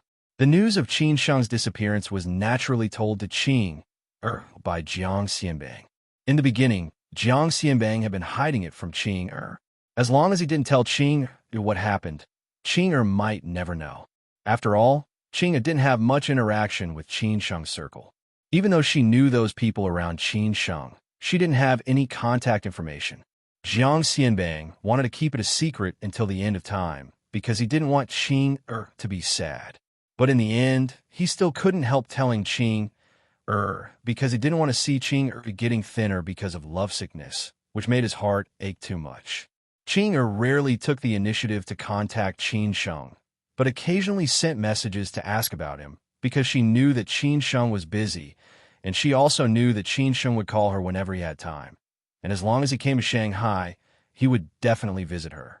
However, during that time, Qing didn't receive Qin Sheng's call. At first, she thought that Qin Sheng was busy, so she didn't pay much attention to it. However, after more than half a month, Qin Sheng still didn't contact her. She didn't respond to the messages and calls she sent to Qin Sheng, which made Qing a little panicked. The only two people she cared about in this life were her uncle and Qin Sheng. Qin Sheng was the man she loved the most. Now that Qin Sheng didn't contact her, did he not want her anymore? Qing started to let her imagination run wild. Every day, she didn't want to eat or drink, and her health was getting worse. She was already very thin, but she became even thinner. At this time, Jiang Xianbang told Qing what happened. When she knew that Qin Sheng had an accident and disappeared, at that moment, Qing's world seemed to collapse in an instant. She then knew that Qin Sheng didn't abandon her, but had an accident and disappeared without any news. During that time, Qing almost washed her face with tears every day, and Jiang Xianbang couldn't comfort her no matter how hard he tried. It was not until Jiang Xianbang invited Xue Qingyan to comfort Qing that Qing calmed down. In the next 2 months, Qing asked for leave from school and went to Mount Putois to cultivate for 2 months. She ate vegetarian and prayed for Qin Sheng every day, which showed how deep her love for Qin Sheng was. After returning from Mount Putois, Qing's life became more peaceful. She almost stayed at home except for class time. She drank tea, read books, played the piano, and occasionally cooked. This was her only pleasure. It seemed that only when she was immersed in the sea of music could she forget the sad things for a short time. As a result, Qing's attainments in music became higher and higher, and she was proficient in more and more musical instruments. So much so that Shang Yin made an exception to promote her to be a professor, but Qing directly refused. She didn't care about these fame and wealth at all. She just wanted to be an ordinary teacher. As for being a teacher in a famous foreign music hall, working with various top orchestras and masters, Qing didn't care about these at all. She was herself, and she was still herself. Of course, Qing's unsociable character was easy to offend people. Fortunately, Jiang Xianbang was protecting her, and the Qin family was secretly protecting her. Hao Lei went to see Jiang Xianbang as soon as he returned to Shanghai and told him what should be said. Various legends about Qing were circulating in Shangyin. Of course, there were also various rumors. Some said that teacher Qing had a boyfriend, and many people had seen him, but later they never saw him again. Some said that teacher Qing's boyfriend was a rich second generation and abandoned her after he got tired of her, and so on. Qing didn't care what others said at all. What's more, they used all kinds of means to pester her. But in the end, these people disappeared inexplicably. Such stories would happen every once in a while. It seemed that there would always be people who didn't want to believe it. In this way, Qing spent 3 peaceful and difficult years. She had been waiting for Qin Sheng. As long as there was no news of Qin Sheng's death, she could wait like this for a lifetime. Even if Qin Sheng really died, she would only have Qin Sheng as a man in this life. She would rather die alone than fall in love with someone else. 3 years had passed. It was another peaceful and repetitive day. Today, Qing had no classes. After waking up in the morning and eating breakfast, she had been practicing the piano. When it was almost time, she was ready to go to the nearby market to buy some vegetables. This was because every time her uncle came back from outside, Qing would personally cook for him. When Qing went out, the old housekeeper watched her disappear before returning. However, there were 2 bodyguards arranged by Jiang Xianbang following her in the dark. As long as there were no accidents, they would never disturb Qing's life. Of course, Qing had long been used to it. Although autumn had already begun in the north, Shanghai was still so stuffy. Today's temperature was still over 30 degrees. Qing only wore a snow-white dress, and her casually tied hair looked slightly lazy. She didn't put on any makeup, but she was still extremely beautiful. Perhaps it was because of these few years of lovesickness that her eyesight had deteriorated. So Qing wore a pair of black-rimmed glasses, looking quite artistic. She came to the familiar vegetable shop. The auntie in the vegetable shop was already very familiar with her, and the auntie especially liked this beautiful woman. Every time, she would chat for a long time before letting Qing leave. "Miss Qing, what do you want by today?" The middle-aged woman, who had been destroyed by life, asked with a very clean smile. Qing pursed her lips and smiled, then slowly said the dishes she wanted. This vegetable shop was the largest in the vegetable market, so it had everything that should be needed. The auntie's son was also here to help. Every time he saw Qing coming, he would secretly take a few more glances, for fear that he did not know when he would see Qing again. Not long after, the auntie prepared the dishes that Qing wanted. She pulled Qing to talk for a while before handing the dishes to Qing. Of course, the price was very reasonable. Qing smiled and said thank you, then turned around and left. As she left, there was also a crowd of people in the vegetable market, as if every step that Qing took could freeze the air there. The auntie's son muttered, "I don't know if I can marry such a daughter-in-law in my next life." After hearing that, the auntie laughed and scolded, "Then you definitely don't have a mother like me." The auntie's son scratched his head and laughed, then took the auntie's hand and said, "In the next life after that, you will still be my mother."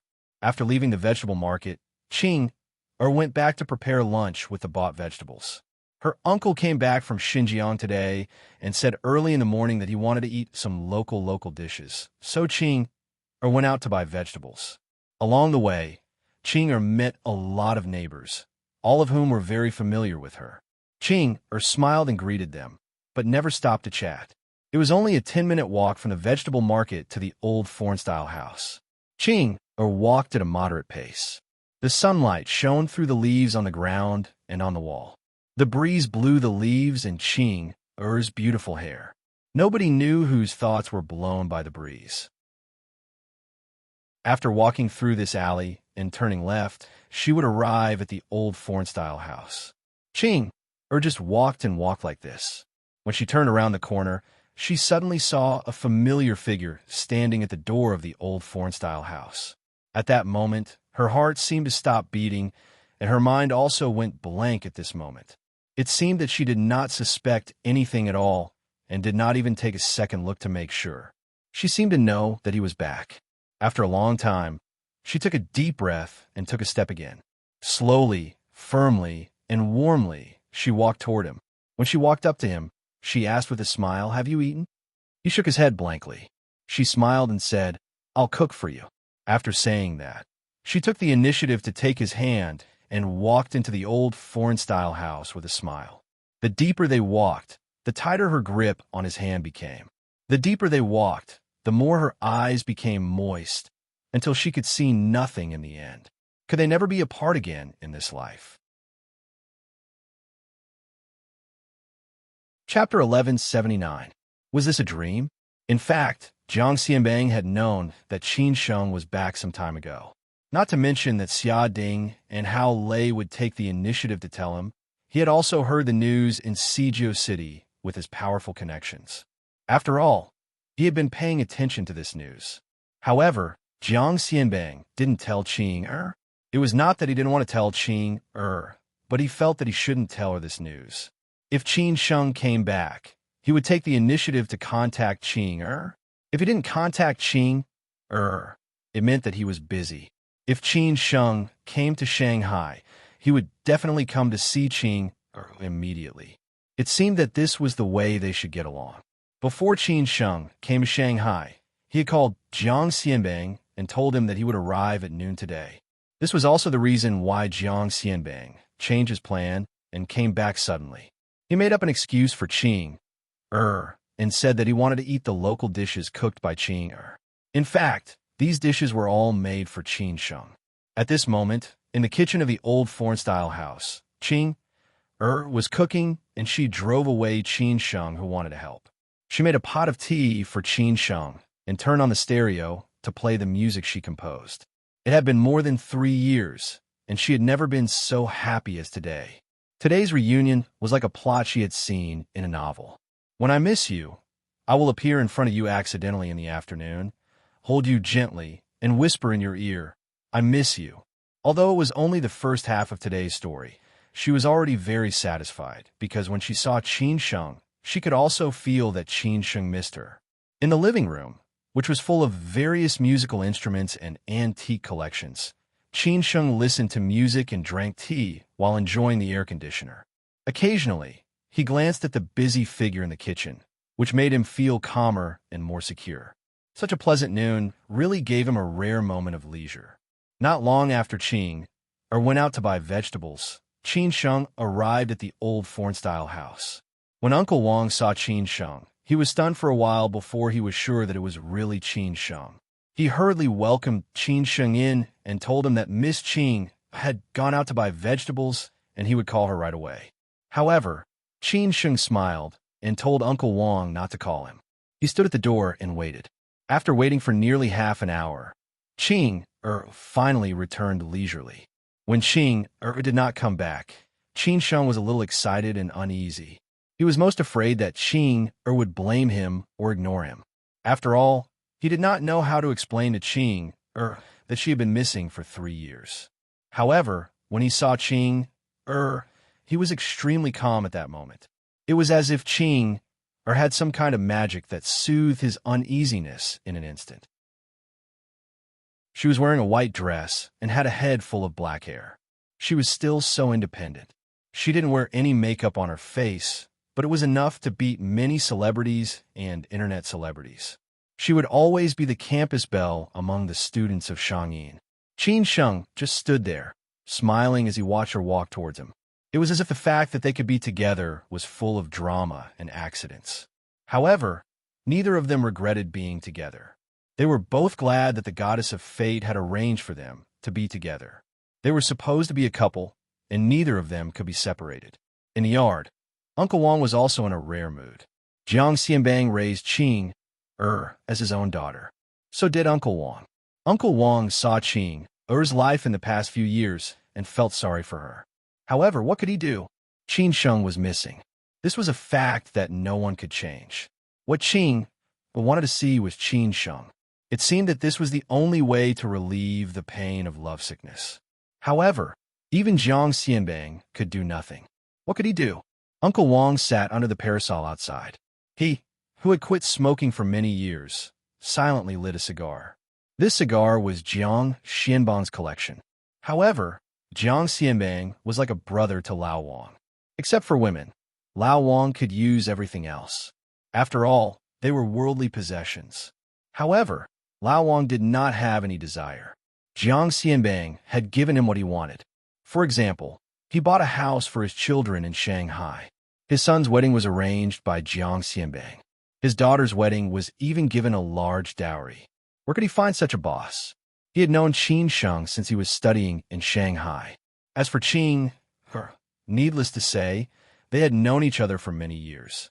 He had witnessed how the two children got to where they were today. It was really not easy. Lao Wang was not willing to care about Qin Sheng's matters. He only hoped that Qin Sheng could treat Qing better. In this way, he would be relieved. An hour later, Qing finally made lunch. There were 4 dishes and 1 soup. They were all authentic Shanghai dishes. She knew that Qin Sheng liked spicy food, so she put less sugar in it. When the last dish was served, Qing walked into the living room and said to Qin Sheng with a smile, "Time to eat." Qin Sheng stood up slowly. However, he was not in a hurry to eat. Instead, he took the initiative to hug Qing. He put his hands around Qing's slim waist and kissed her alluring lips gently. Qing was a little embarrassed at first, but she did not reject Qin Sheng. She responded to Qin Sheng at a loss. However, as time went on, Qing took the initiative to ask for more. However, her kissing skills were really bad. She could only let Qin Sheng bully her. At this time, Qing seemed to have completely exploded. After a long time, Qin Sheng and Qing was separated reluctantly until they heard the sound of guests complaining in the living room. Qing looked at the door subconsciously and found that her uncle had come back. She blushed instantly and complained shyly, "Uncle, when did you come back?"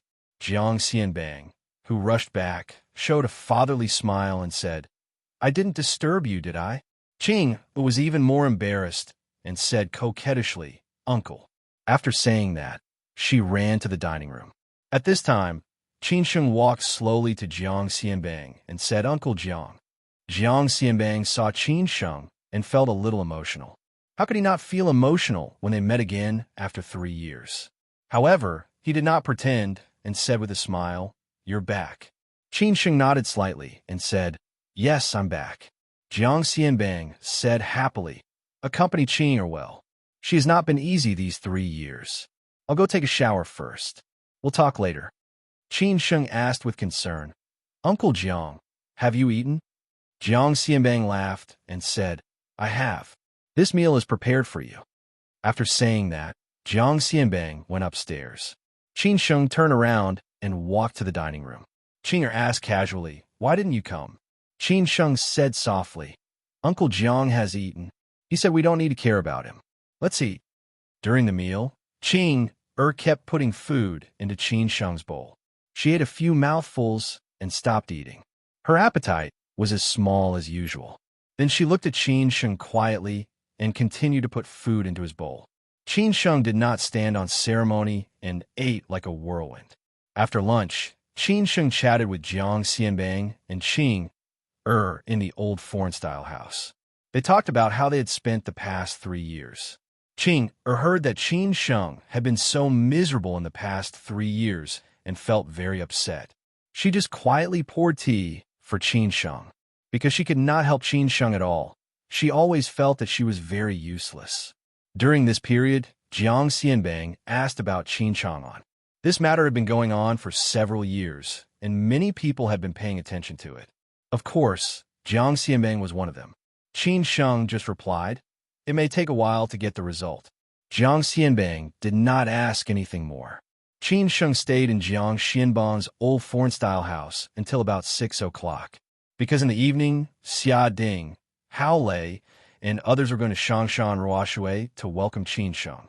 At the same time, there were several other old friends, such as those he knew in Shangshan Ruoshui.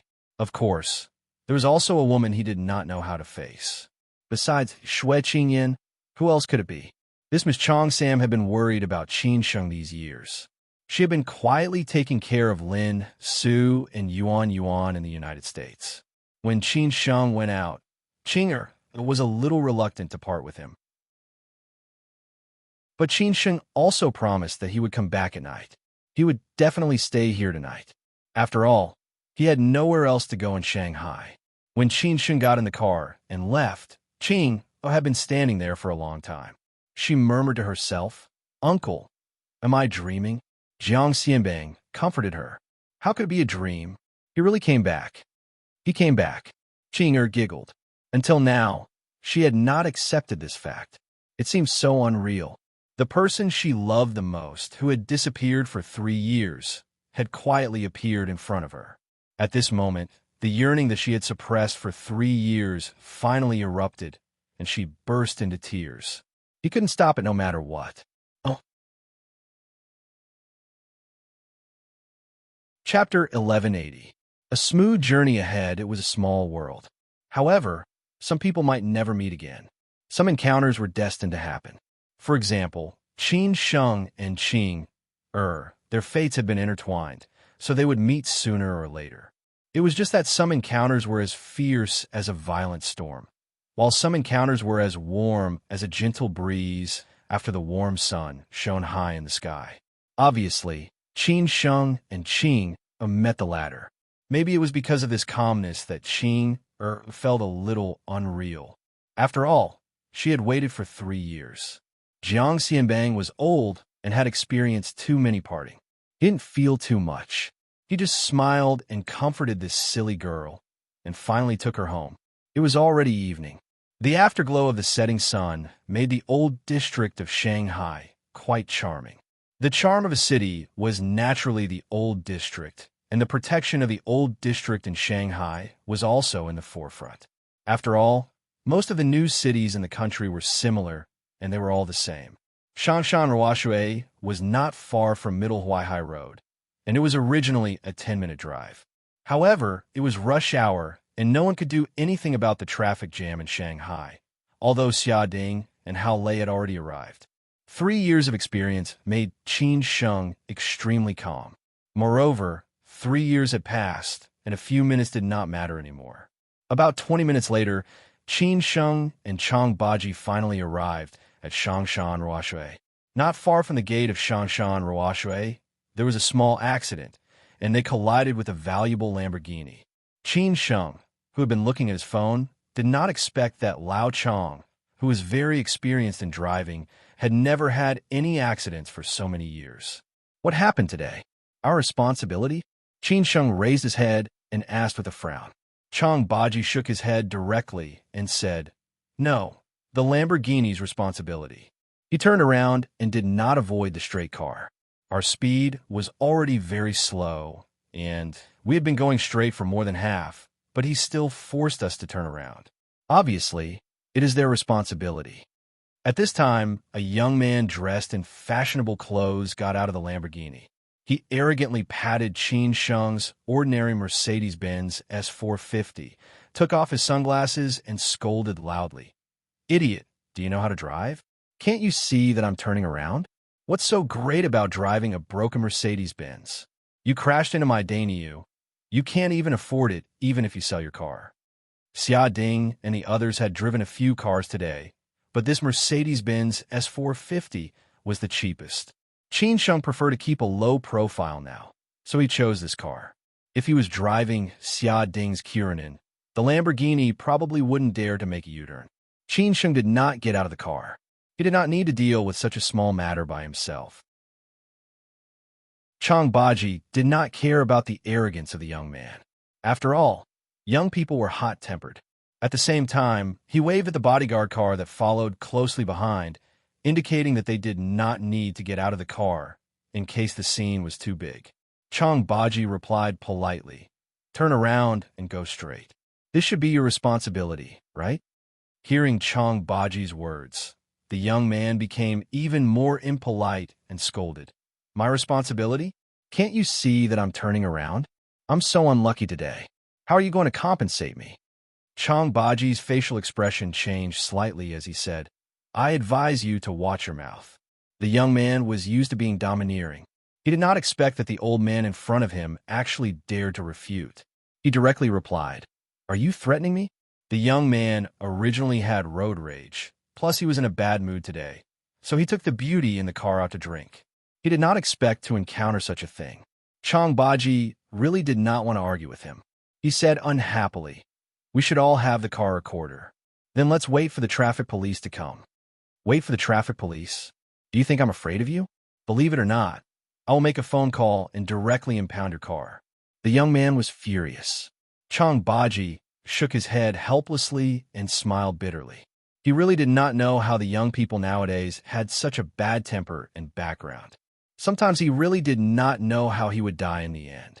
He had been very restrained. At this time, a lot of people had gathered around. Qin Sheng could only get out of the car. After all, he had already arrived at the gate of Shangshan Ruoshui. After Qin Sheng got out of the car, the young man also saw him coming out from behind. He said sarcastically, "It turns out that the main character is here. You're sitting very steadily." Qin Sheng did not bother to pay attention to him. Those who drove this kind of car were either second-generation rich or borrowed. He was not interested in arguing with them. "What do you mean?" Qin Sheng frowned.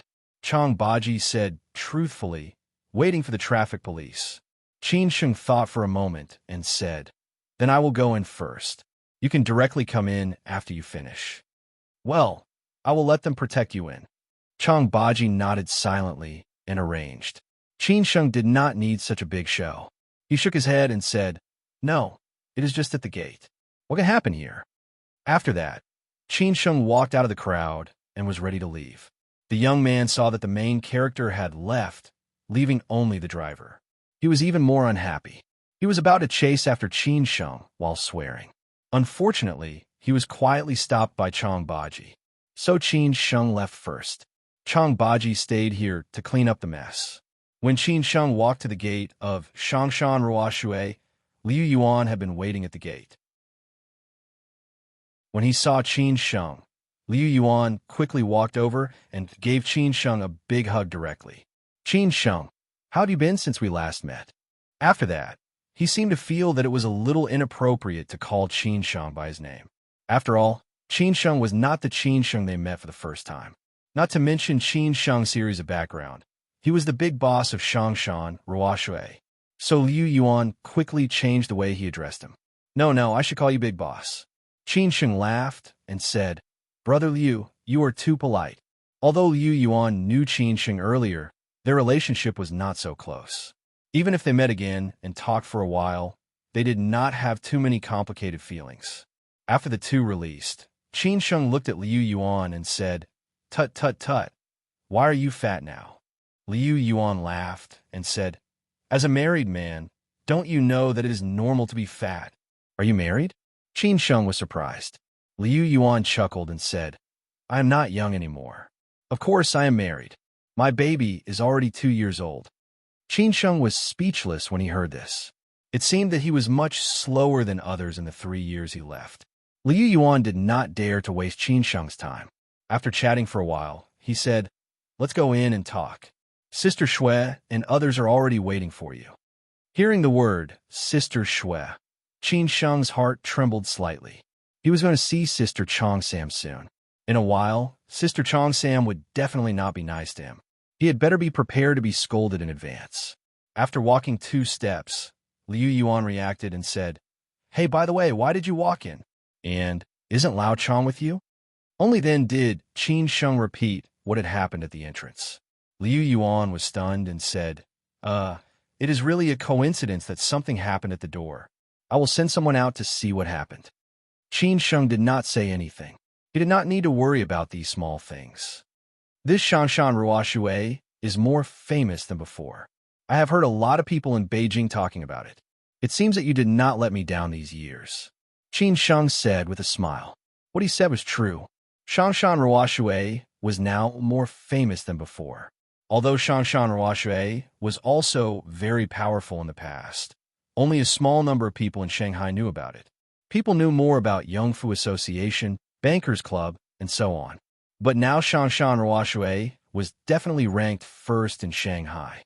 Anyone who mentioned the private clubs in Shanghai would definitely think of Shangshan Ruoshui first. It was definitely an honor to be a member of Shangshan Ruoshui. After all, its membership was very strict. Liu Yuan did not dare to take credit for these, and he was not qualified.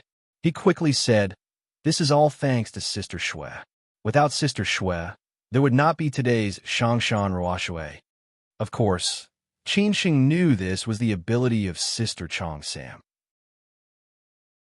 After all, when in Beijing, Xia Ding told him about Shangshan Ruoshui. How are Sister and others? Qin Sheng asked casually. Liu Yuan chuckled and said, Sisterin is still Sisterin. Without her, Shangshan Ruoshui will be a mess, but what? Qin Sheng wondered. Liu Yuan sighed and said, Who left last year? Qin Sheng asked subconsciously, Who? Liu Yuan said faintly, Yu Fengji. When hearing this name, Qin Sheng instantly thought of those ridiculous things in the past, and finally could only sigh. It seemed that some people could not meet. Then he could only wish her a smooth journey ahead. FBZW. Chapter 1181. There are always some friends who would be separated as they walked. But those past experiences would be sealed in the memory, like a jar of old wine. The longer it was stored, the more mellow it would be. Occasionally taking it out and tasting it would make people feel happier. Of course, Qin Sheng knew why Yu Fengji left here. She could stay here all the time because of him, and finally left here because of him. In the past, Yu Fengji absolutely liked him.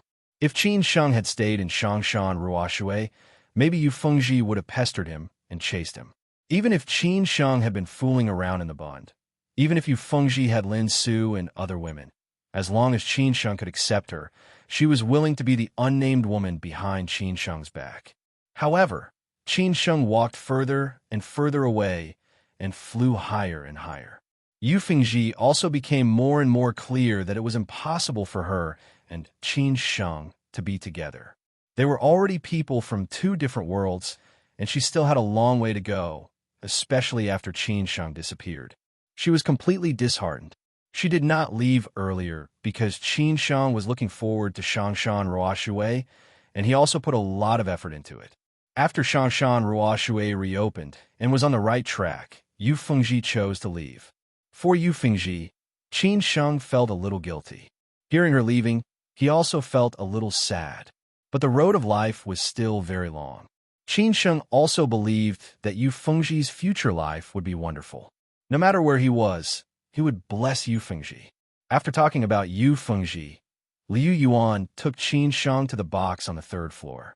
The membership level of Shangshan Ruoshui was very strict, and the corresponding treatment of each level was naturally different. Only the top members could enter the third floor. Today, the third floor was only for Qin Sheng, the big boss.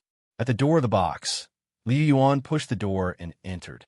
The box was originally full of laughter, but when Qin Sheng came in, it instantly became quiet. There were no outsiders. All of them were Qin Sheng's friends in Shanghai. Ms. Chong Sam Shui Qingyin sat in the main seat, and the two empty seats on the left were Zhu Jiao and Xia Ding.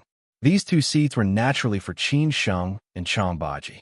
On the right was Bao Fan, the person in charge of the Qin family in Shanghai.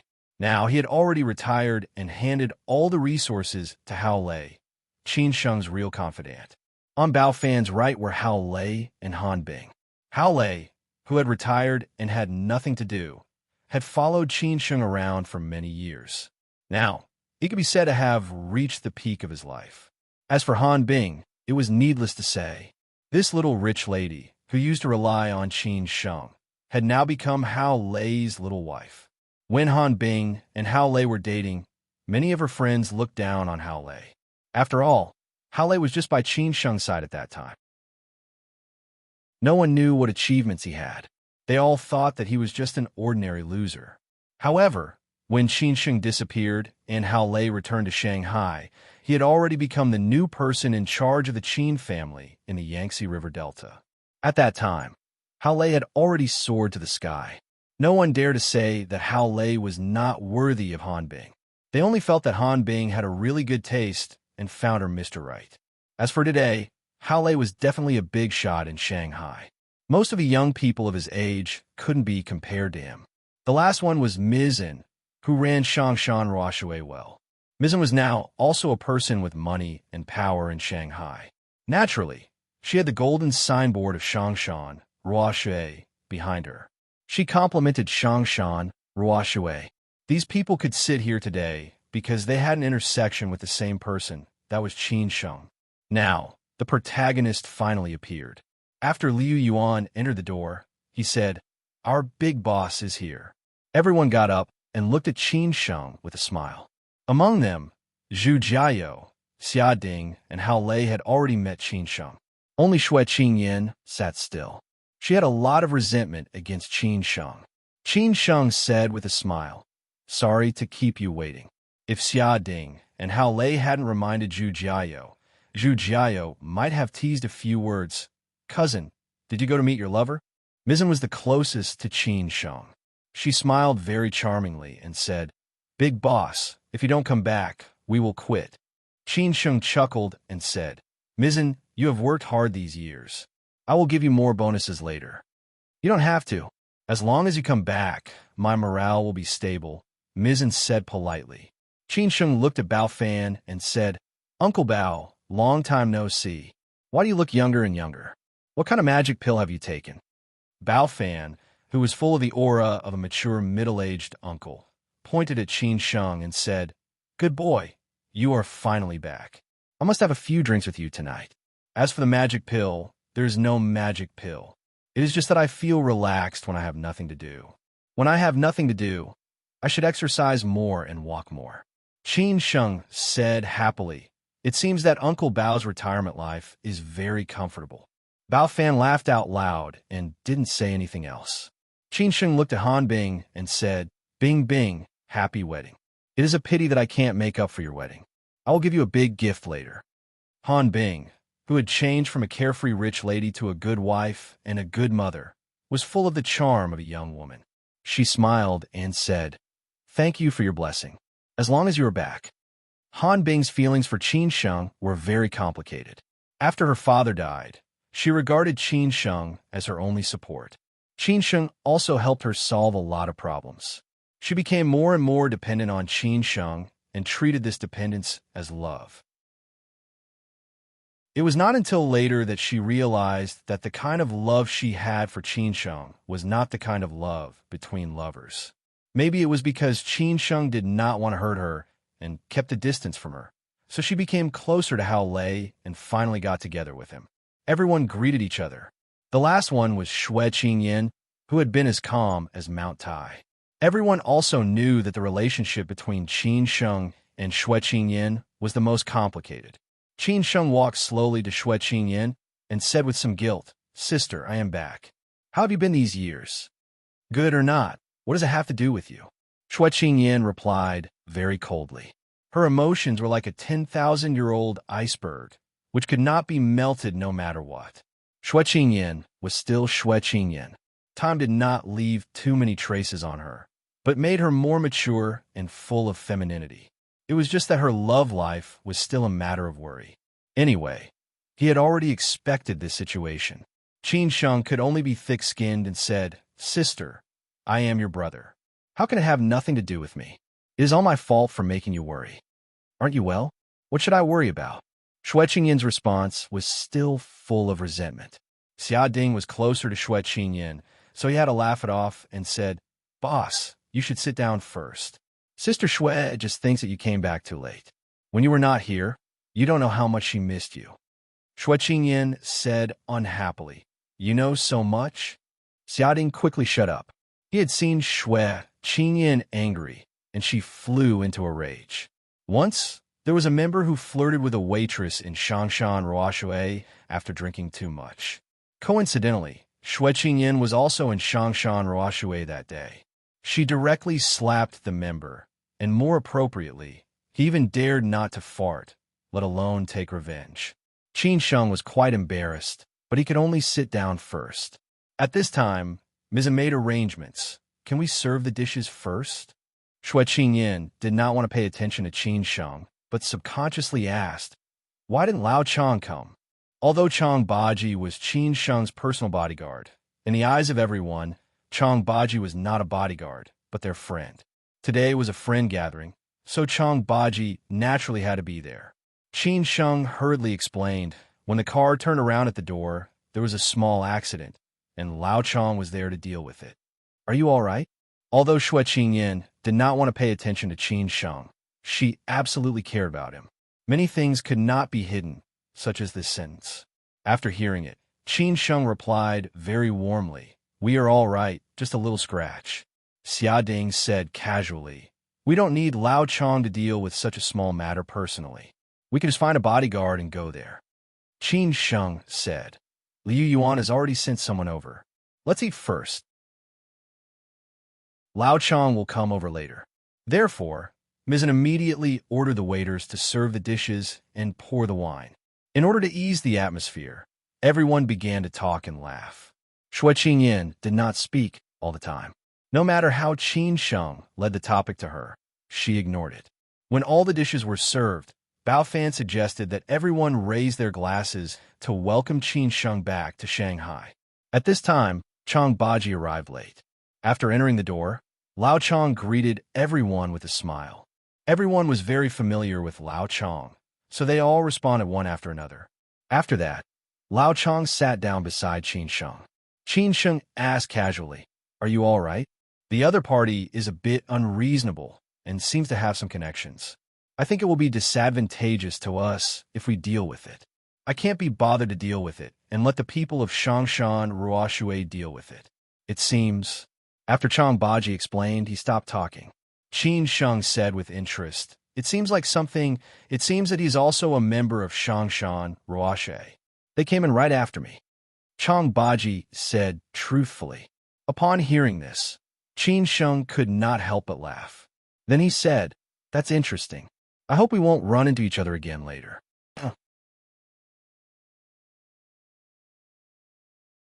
Chapter 1182. This was just a small episode in life. If Qin Sheng could encounter such a thing, others would encounter it too. Just like the melodramatic plot into U City last time, if it were not Qin Sheng and Song Ruyu at that time, if it were just an ordinary person, he might have been driven out violently. Just like today, although the accident had not been solved, if it was an ordinary person, it was obviously related that the young man could make a phone call. At that time, ordinary people would be ruthlessly crushed by life again. Unfortunately, he met Qin Sheng. This was the reason why ordinary people were full of hostility to the privileged class. Also, although Qin Sheng was also in this class, he had always been low-key. You have more resources than ordinary people. Why can't you treat ordinary people well? When Qin Sheng and Chang Baji finished talking, Bao Fan raised his glass again and said, "Lao Chang is here. Everyone is here tonight. Let's raise our glasses again and welcome Qin Sheng back." Qin Sheng picked up his glass slowly and thanked everyone with a smile. If it were not for the help of these friends in Shanghai, he would not be where he is today. After raising his glass with everyone, Qin Sheng took the initiative to clinch his glass with Xue Qinyan and said sincerely, "Sister, thank you for supporting me these years." Xue Qinyan was still very cold, but she finally clinched her glass with Qin Sheng. Although she had a lot of resentment towards Qin Sheng, these resentment also turned from love to hate. She had such complicated feelings for this man, and she did not ask for anything in return. Qin Sheng sat down and ate a few mouthfuls of food. He looked at Ms. N and asked, "Ms. N, how many members does Shangshan Ruoshui have now?" The big boss asked about the situation of Shangshan Ruoshui, and Ms. N naturally reported, "Boss, Shangshan Ruoshui has been established for almost 3 years. Every year, we strictly control the increase of members. Our member review committee is composed of shareholders and honorary members. At present, there are a total of 140 third-level members, 86 second-level members, 33 first-level members, and 18 top-level members." Qin Sheng was a little surprised. So many. This was indeed a bit unexpected. No wonder Shangshan Ruoshui was so famous. This was naturally due to the support of the shareholders behind it. Although the big boss was not here, he also gave a lot of hidden support. That's because we've strictly controlled the number of applicants. In the past 3 years, more than 500 people have passed the preliminary examination. That's why so many members have passed. Mizzen continued. These were all her achievements and resources. She knew the information of these members better than anyone else. Qin Sheng nodded silently and said, "It seems that everyone recognizes Shangshan Ruoshui very much. Then how do you manage your members?" Mizzen continued, "Every year, we hold all kinds of member activities. At the same time, we hold corresponding activities with top brands and partners. Every year, we review the qualifications of all members. Those who don't meet our qualifications will be terminated. In the past 3 years, we have dealt with 6 such members, all of whom had corresponding misdeeds. Swordsmen within Shangshan Ruoshui, different members have different treatment. Other than the top members who don't need to make an appointment to come to Shangshan Ruoshui, other members have to make an appointment 1 day in advance." After Qin Sheng heard that, he was very satisfied and said, "Not bad. You guys are really good." Xue Qingyan appreciated Mizzen very much. She said in a timely manner, "Mizzen is very capable." Mizzen quickly replied, "This is all thanks to the support of the major shareholders, Sister Xue, for Shangshan Ruoshui." At this time, Zhu Jiao couldn't sit still anymore. He muttered, "Cousin, can you talk about these things later? Today, we are here to welcome you. After dinner, there is still the second half of the activity. Let's not waste time." Xiaoding also laughed and said, "That's right. Let's drink." At this time, the others stopped chatting and all clinked glasses with Qin Sheng. After a long time, Qin Sheng felt that the atmosphere was about right. Once again, he took the initiative to toast to Xue Qinyan and said, "Sister, are you still angry with me?" Shui Qingyan was serious and seemed not give Qin Sheng face. Qin Sheng let out a long sigh and said, "What happened in the past is not something I can change. Who would want to disappear inexplicably for 3 years? But who made me lose my memory? If I had recovered it earlier, maybe I would have come back earlier." Hearing the news of Qin Sheng's memory loss, Shui Qingyan was surprised and said, "You lost your memory?" Shui Qingyan always thought that Qin Sheng deliberately avoided these people. Of course, that accident was not an act. But even if Qin Sheng was seriously injured, he should have recovered in these 3 years. Qin Sheng frowned and said, "They didn't tell you?" Shui Qingyan shook her head subconsciously. Qin Sheng then told Shui Qingyan about his memory loss. After hearing it, Shui Qingyan's attitude towards Qin Sheng was obviously much better. At this time, Shui Qingyan asked again, "What are you doing in Shanghai this time?" Obviously, Shui Qingyan asked the obvious. Qin Sheng had to ask, "Sister, what do you think I am here for?" Shui Qingyan snorted and said, "Who told you that they are coming back? I have already heard the news before I returned to Beijing. How can I not come?" Qin Sheng let out a long sigh and said, he was really full of guilt for his daughter whom he had not met yet. Shui Qingyan said disapprovingly, "Ha! Lin Su cannot care about it, but how are you going to face Yuan Yuan? I am willing to use the rest of my life to make up for the more than 2 years that Yuan Yuan has lost. I am her father. Even if I can't face it, I have to face it," Qin Sheng said firmly. It was said that one's homesickness was timid. Qin Sheng had such a feeling at this time, but his feelings were for his precious daughter. Qin Sheng had seen the photos. To be honest, Yuan Yuan was really beautiful and lovely. The more so, the more Qin Sheng looked forward to it. "Yuan Yuan loves you very much, Shui Qingyan said casually. At this point, Shui Qingyan did not speak anymore. Although she was quite resentful, she still hoped that the father and daughter could meet as soon as possible. At 10 o'clock, dinner was over. Everyone got up and prepared to leave Shangshan, Ruoshui. Although Shangshan Ruoshui had everything that should be there, Zhu Jiao and Xia Ding still wanted to take Qin Sheng to another place to continue drinking. Bao Fan was old, so he did not follow these young people to have fun. He smiled and said that old people should go back to sleep, and you young people should continue to drink. Shui Qingyan also wanted to go back. She did not want to fool around with these men. Hao Lei asked the driver to send Han Bing back first. Qin Sheng had just returned to Shanghai, so he had to accompany him. Moreover, Han Bing also had absolute trust in him. Of course, those occasions were inevitable.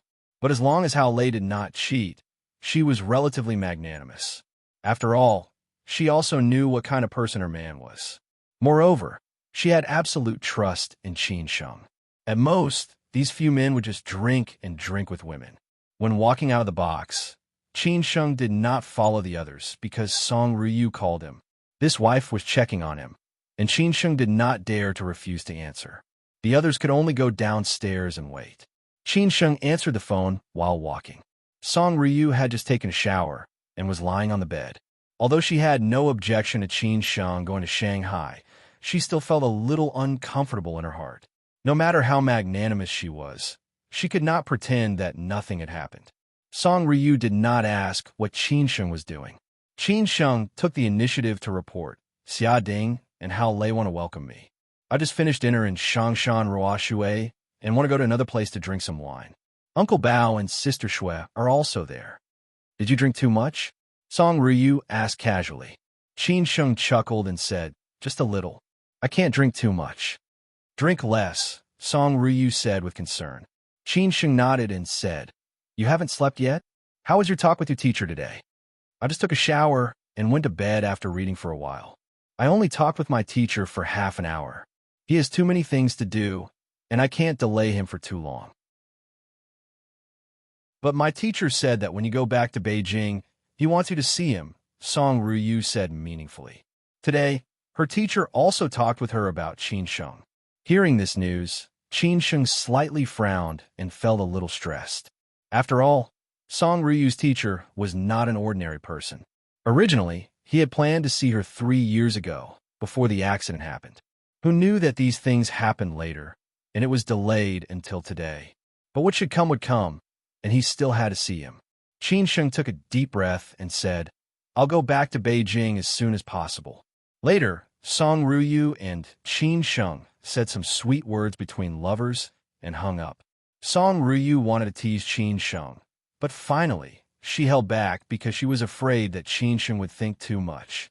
As soon as Qin Sheng hung up the phone, he met the young man who drove a Lamborghini at the entrance of the second floor. Was he also supposed to come?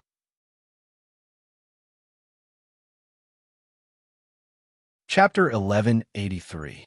When Chang Baji told Qin Sheng that the young man who drove the Lamborghini was also a member of Shangshan Ruoshui, Qin Sheng thought that it would be interesting if they met again. But Qin Sheng just thought about it. He would not take the initiative to find this young man. It would be too boring. As for the small accident at the gate, he would deal with it. If the other party did not distinguish right from wrong because of their relationship, then Qin Sheng could only wrestle with him. But who would have thought that they would really meet here? Qin Sheng was a little puzzled. The members of Shangshan Ruoshui were either rich or noble. Even if they crashed their Lamborghini, they would not even blink. How could they be so indiscriminately pestering for a small accident? If it was Qin Sheng, he would be very polite to negotiate with the other party. If it was the other party's problem, as long as the other party was sincere, he might wave his hand and drive away directly. If it was his own problem, he would definitely compensate politely. After all, it was his fault first. Even if the other party's attitude was a little more aggressive, Qin Sheng would not take it seriously. He would never be so unreasonable like this young man. No wonder there were so many heartless rich people in this society. Rich people did not necessarily have quality. If this young man was really a member of Shangshan Ruoshui, then the level of the members of Shangshan Ruoshui was really a little different. Since they met, Qin Sheng naturally had to say hello. He blocked the young man's way with a straight face and said, "It's really fate. I didn't expect that we would meet again so soon." The young man who drove the Lamborghini was called Zhao Mingsong. He often hung out in various circles and nightclubs. His family also had some background and ability in Shanghai, but he did not live up to expectations. Today, he was scolded by his father for a long time and was in a bad mood, so he invited a small star. It happened that a friend of his was a member of Shangshan Ruoshui and invited him to dinner tonight to talk about something. He took the initiative to come to Shangshan Ruoshui and bring this small star to see the world. After all, Shangshan Ruoshui was now very famous in Shanghai, and not everyone could enter. If one wanted to enter Shangshan Ruoshui, he must be a member or be brought in by a member. Obviously, Zhao Mingsong was the latter. However, he told the little star that he was a member of Shangshan Ruoshui, so he could bring her here. The starlet did not know the rules of Shangshan Ruoshui. She really thought that Zhao Mingsong was a member of Shangshan Ruoshui and that she had hooked up with a rich husband. Little did she know that Zhao Mingsong just wanted to sleep with her and would kick her away after he was done. Originally, Zhao Mingsong was in a good mood. Since he had a date with this little celebrity, he took the opportunity to sleep with her. Who knew that when he was at the entrance of Shangshan Ruoshui, the Lamborghini was hit by someone? More importantly, the other party blamed him for it, which made Zhao Mingsong very unhappy. So what if it was his responsibility? Those two were obviously foreigners. He could solve it with a simple phone call. Even if it was his problem, it would become the other party's problem. Anyway, he had to pay for it. It just so happened that his father had been strict with his finances recently. However, Zhao Mingsong didn't expect that he would meet the person who hit his car here when he came out to make a call. It was really unlucky. However, Zhao Mingsong was not stupid. If this man could come to Shangshan Ruoshui, he was obviously not a simple person. If he was not a member, he must have been brought by a member. Hearing the man's words, Zhao Mingsong was silent for a moment and asked, "Are you a member of Shangshan Ruoshui?" "No. How could I be a member of Shangshan Ruoshui? Shangshan Ruoshui is the top private club in the Bund. I'm just their supplier. Today, I'm here to settle the bill." Of course, he did not admit that he was a member. Besides, he was really not a member because he was the big boss behind the scenes.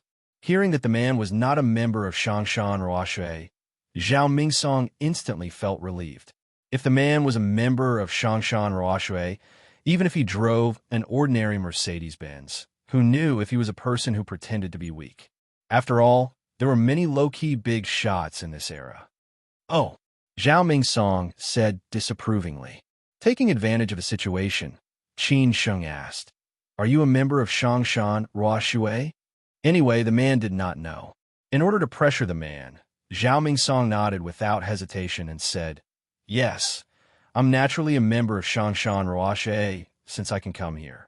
After hearing the man's clear reply, Qin Sheng was not humble just now. He said very impolitely, "Hey, everyone says that Shangshan Ruoshui is very powerful. I don't think it's that great. Anyone can become a member." He. Hearing this sentence, Zhao Mingsong was stunned for a moment. He did not expect this man to dare to mock him. He immediately asked, "What did you say?" "I said, with your quality, you don't deserve to be a member of Shangshan Ruoshui," Qin Sheng said loudly. This time, Zhao Mingsong was completely irritated. He glared at Qin Sheng and said, "I dare you to say it again. I haven't settled the bill with you yet. How dare you scold me?" Of course, Qin Sheng would not hit him. There was no need for him to do so. He laughed and said, "When did I scold you? I dare you to say what you just said." Zhao Mingsong stared at Qin Sheng and said. Qin Sheng said lightly, "I said that you don't deserve to be a member of Shangshan Ruoshui. If I were you, I would take the initiative to quit Shangshan Ruoshui, so as not to embarrass Shangshan Ruoshui. I'll *** king kill you," Zhao Mingsong said, and was about to hit him. Qin Sheng said disdainfully, "Are you going to beat me in Shangshan Ruoshui? I heard that no one dares to make trouble in Shangshan Ruoshui. Are you sure?" Zhao Mingsong had raised his fist, but when he heard this sentence, he did not dare to hit him. To be honest, he really did not dare to make trouble in Shangshan Ruoshui. Not to mention that he was not a member of Shangshan Ruoshui at all. If he made trouble here, the consequences would be very serious. At that time, his big brother would probably have to pay the price.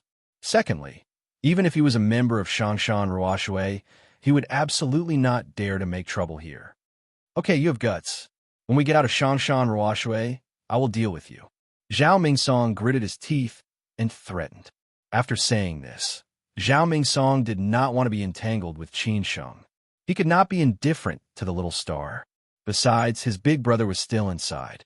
At this time, Qin Sheng suddenly said, without warning, "From now on, you are not a member of Shangshan Ruoshui, so please leave." Zhao Mingsong was about to turn his head. When he heard this sentence, he suddenly laughed and said, "Brother, do you want me to die of laughter? Who do you think you are? If you say that I am not a member of Shangshan Ruoshui, then I am not. If I say you're not, then you're not." Qin Sheng sneered. Zhao Mingsong pointed at Qin Sheng and kept laughing. He said, "Are you sure you are not here to be funny? Do you think you're the boss of Shangshan Ruoshui? Do you have the final say in Shangshan Ruoshui?" For such a self-righteous playboy, Qin Sheng really did not want to pay attention to him. But at this time, someone already said on behalf of Qin Sheng, "Sorry, Shangshan Ruoshui is really under his control." It was not a stranger, but one of the bosses of Shangshan Ruoshui, Sister Chong Sam, Xue Qingyan. Behind Xue Qingyan were Xia Ding, Hao Lei, Zhu Jiao and others, and Chong Baji was also behind them. At this time, Chong Baji had already recognized this young man. He calmly told the crowd that this was the man who collided with him at the door. Everyone also found that Qin Sheng did not come down after so long, so they came up to look for Qin Sheng, who knew they would encounter this scene. Zhao Mingsong did not expect so many people to suddenly come up. For a moment, he did not know what happened, nor did he know who these people were.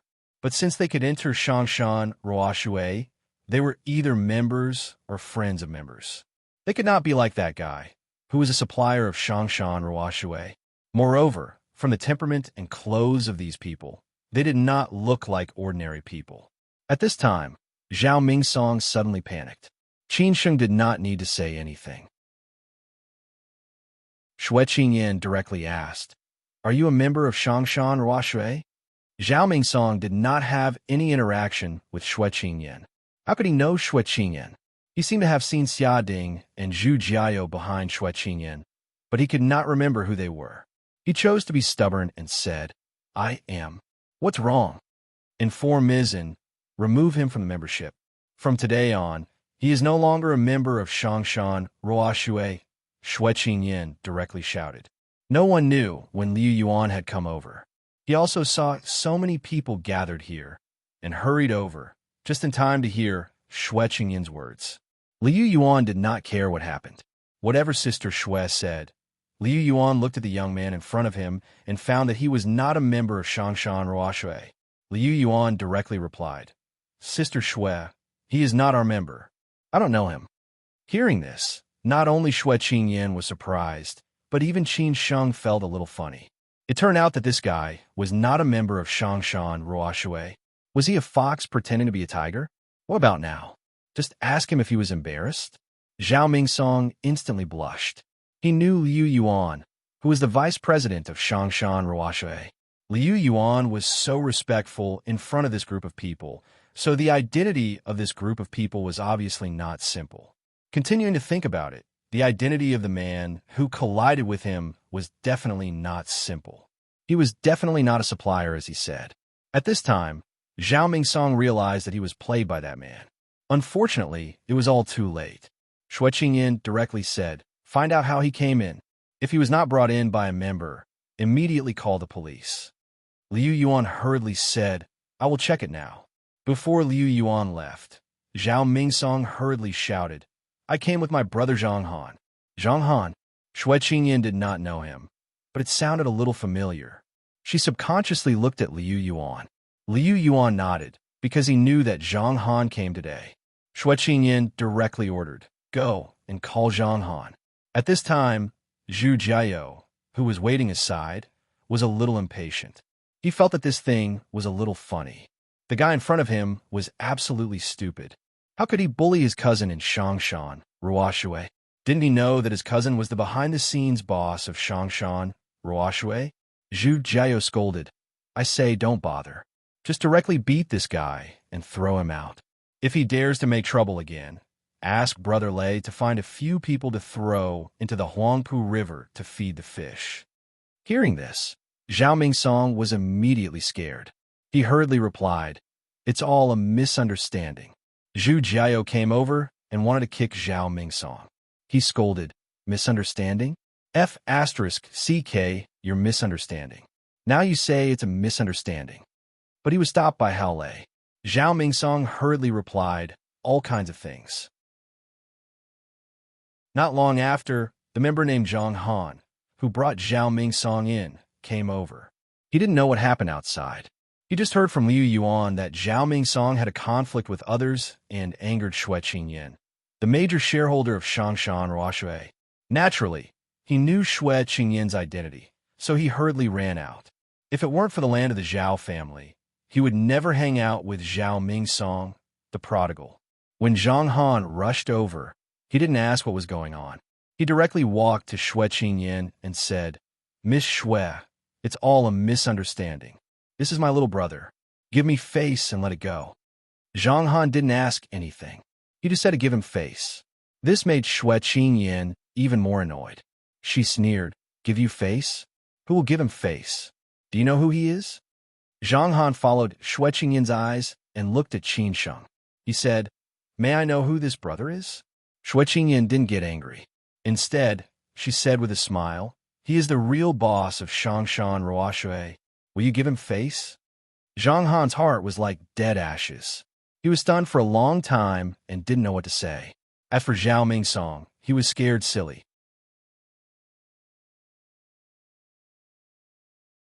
Chapter 1184.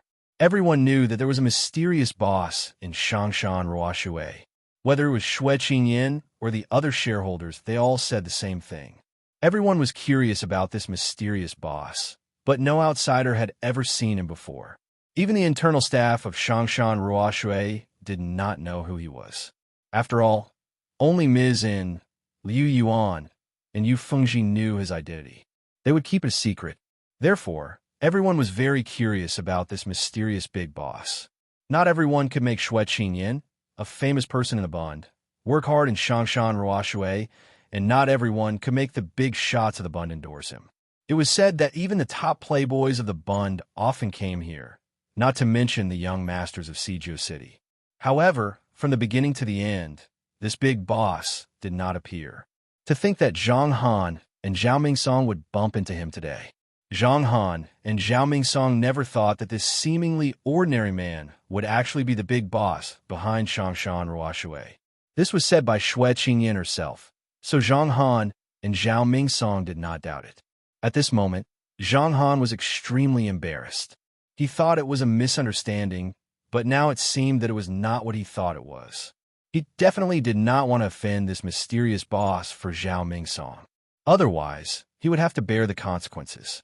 Even if he offended Xue Qingyan for Zhao Mingsong, he would not dare to offend her. Xue Qingyan had a wide network in the Yangtze River Delta.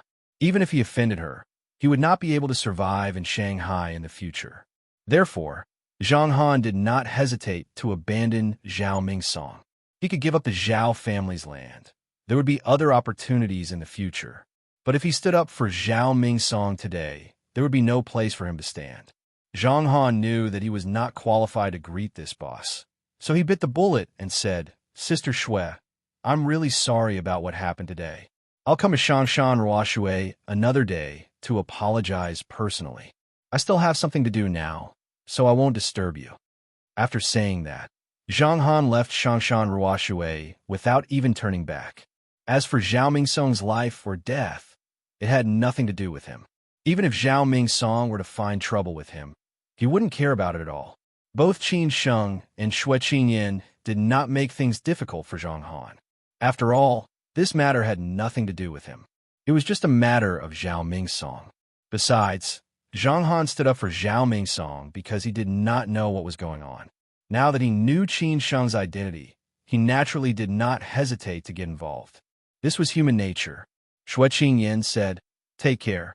After saying those words, everyone turned to look at the trembling Zhao Mingsong. Zhao Mingsong must be panicking right now.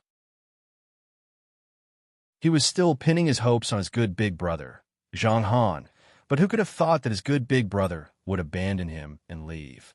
When Zhang Han left, Zhao Mingsong didn't dare to say a word. He wasn't a fool. When he knew that the man in front of him was the boss behind Shangshan Ruoshui, he already knew what would happen. It was impossible for Zhang Han to offend the whole of Shangshan Ruoshui for him. If it were him, he would do the same. Zhao Mingsong finally chose to bow down completely, put down all his dignity and face, and replied weakly on the ground, "Big brother, I'm sorry. It's all my fault. I'm sorry, I was wrong, really wrong." Zhao Mingsong's apology was like a chatterbox. He didn't stop talking. When he got emotional, he even burst into tears and slapped himself twice in the end. This was as fierce as a tiger's. Qin Sheng was not interested in arguing with him. He looked at Xue Qingyan and said, "Sister, let's go." Xue Qingyan glanced at Zhao Mingsong. She did not have much conflict with him. Otherwise, the situation would not be like this now. She said to Liu Yuan, "You deal with it." After that, she followed Qin Sheng and others to leave Shangshan Ruoshui. For Zhao Mingsong, what had happened tonight was like the end of the world. He had provoked a big shot that he should not have provoked. But for Qin Sheng and the others, this was just an insignificant episode. Different people had the same weight in different people's hearts. Just like ordinary people might be worried about 1,000 yuan, rich people might spend millions or tens of millions of yuan to buy a car, and it would not cause any ripples.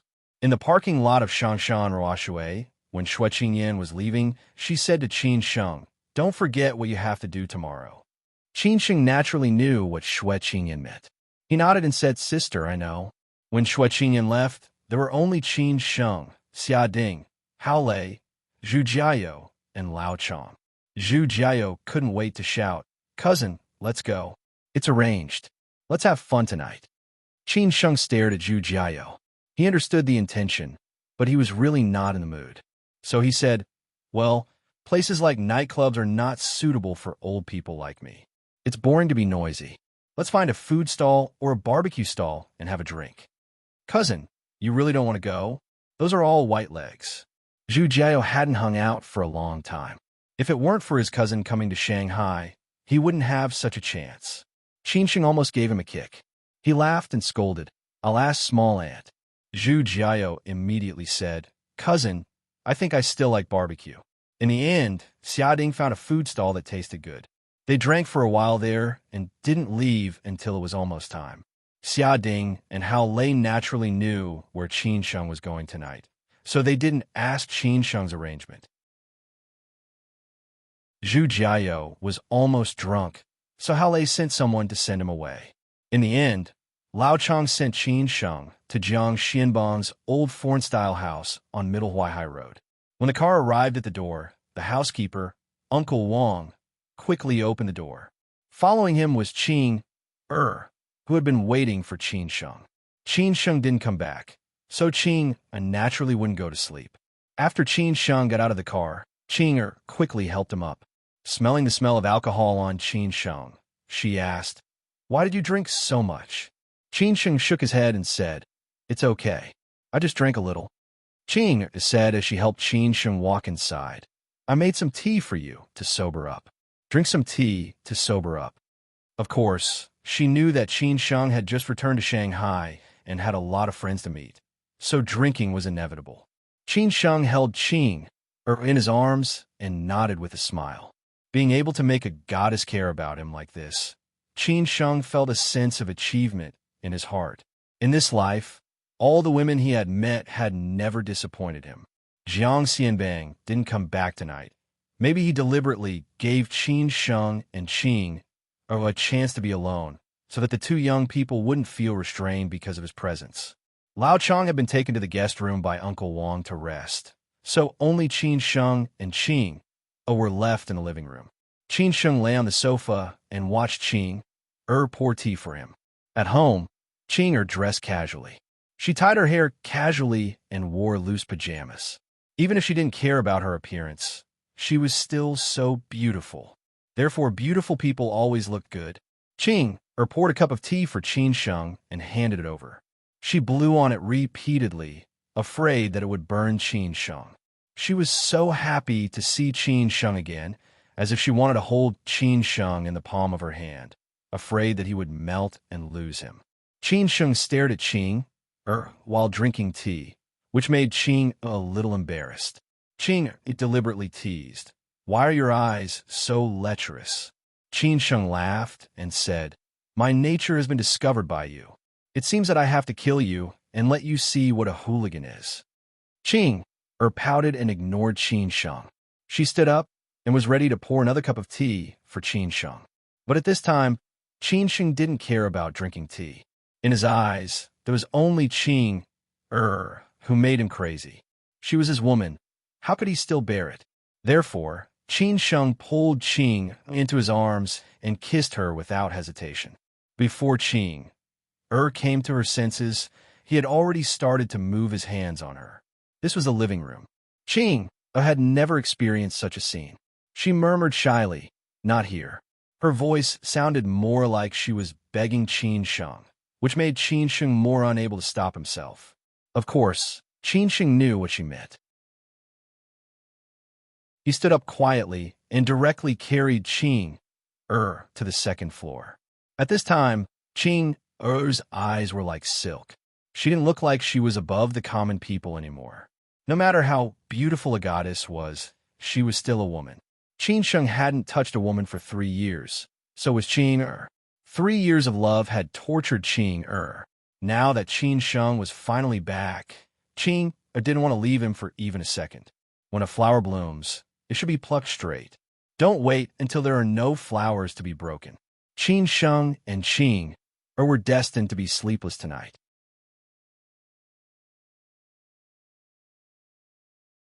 Chapter 1185. In the early morning, the breeze was warm and the sun was bright. It was a brand new day. The old city was relatively quiet. The leaves were like the most beautiful piano music being played by the breeze. The shadows cast by the sunlight passing through the leaves on the ground were more like dancers showing themselves to the fullest.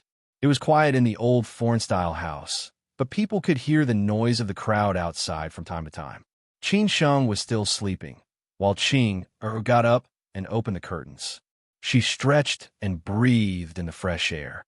Every day, she would get up early to practice the piano and talk about music. Today was already a bit late. Last night, Qing begged tirelessly. In the end, Qing could only beg for mercy and fell asleep with Qing in her arms. 3 years of love broke out last night, and everything went back to normal. Qing finally believed that Qing was really back. She felt very secure and full of expectations for the future.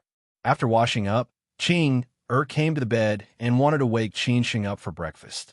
However, Qing, who was pretending to be asleep, pulled her into his arms and teased her again. Qing blushed. "Stop it, Qing," pushed Qing away and said shyly. Qing said proudly, "Why did you get up so early? Don't you want to sleep more?" Qing lay in Qing's arms obediently and said, "I can't sleep anymore. If you're sleepy, you can sleep more." Qing yawned and said, "No, I'm afraid that I can't help but bully you later. I really have no resistance in front of you." Qing knew that Qing teased her on purpose, but she still felt very comfortable. It seemed that whatever the person she liked would make her very happy. Maybe this was the taste of love. If she didn't like it, no matter how wonderful the sweet words were, they would not get through to her. And she had heard too many sweet words like this over the years. After getting up, Qing and Qing ate some breakfast casually in the dining room. Lao Chong chatted with Uncle Wang, the housekeeper, in the yard. Though it seemed that Lao Chong kept his distance from everyone, he could chat with anyone to his heart's content. This might be the reason why Lao Chong had led an extraordinary life. After breakfast, Qing drank tea in the living room, while Qing played the zither for him.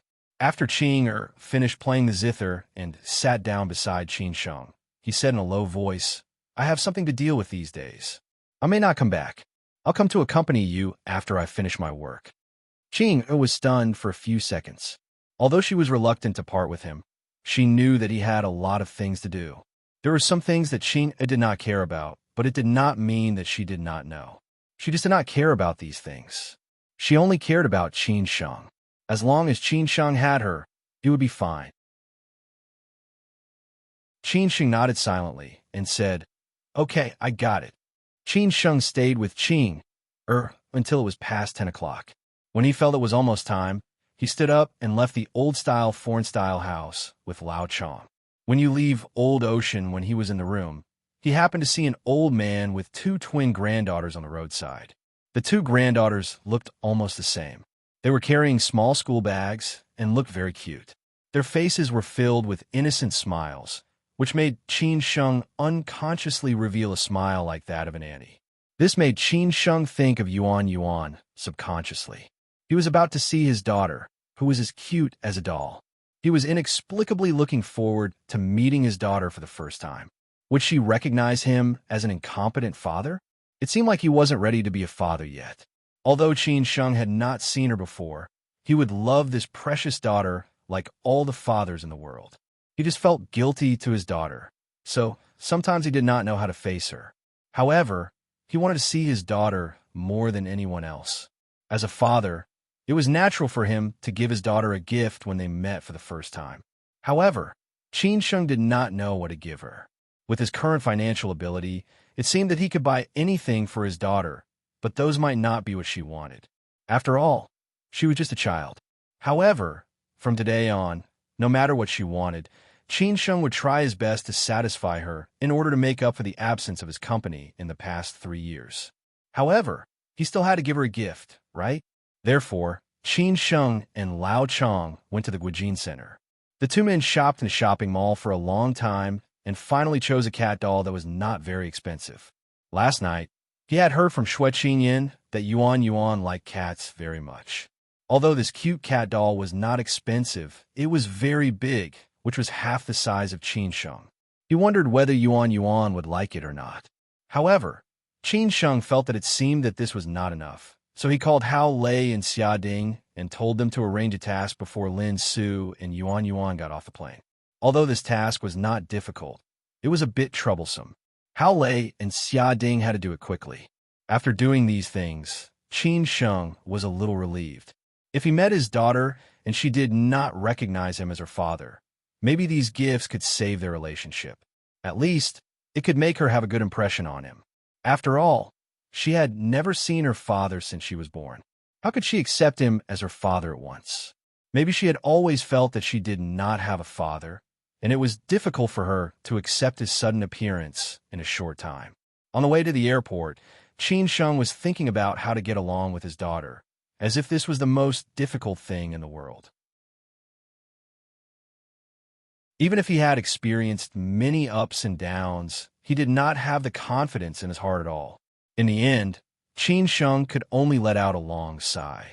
If he had not disappeared at that time, even if Lin Su went to the United States to recuperate, he would definitely go to the United States to accompany Lin Su when she gave birth.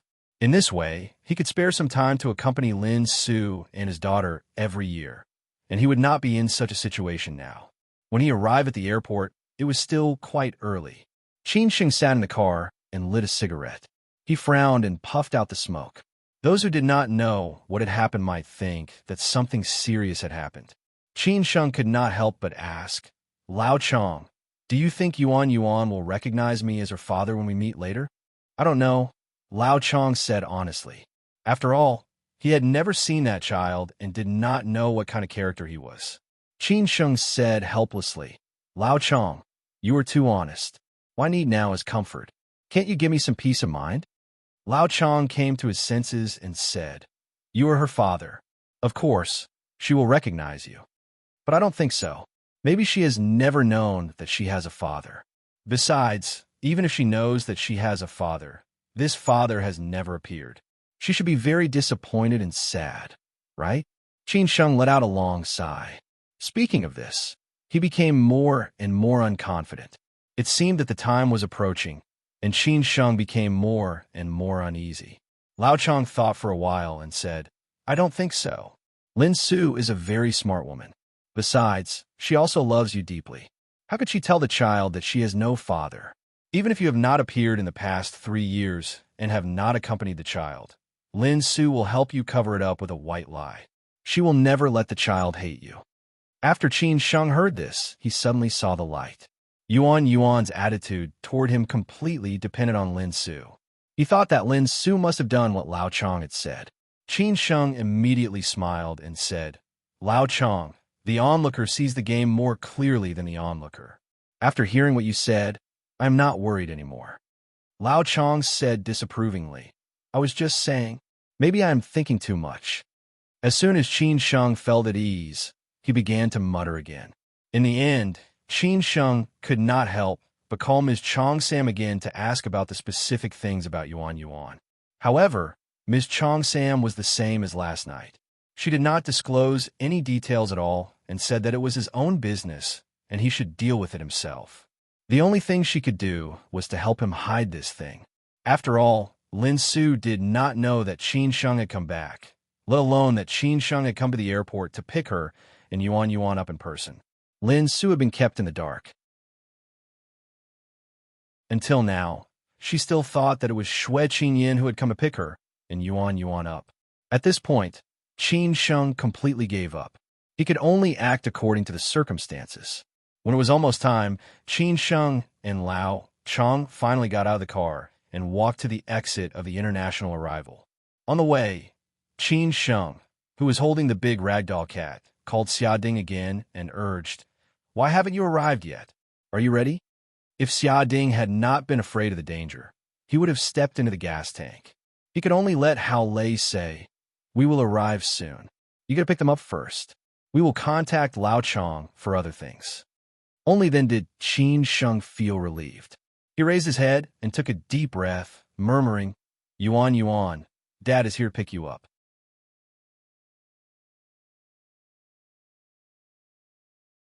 Chapter 1186. In the first-class cabin of an international flight from Los Angeles to Shanghai, a delicate and cute little girl became the happiest person on this flight.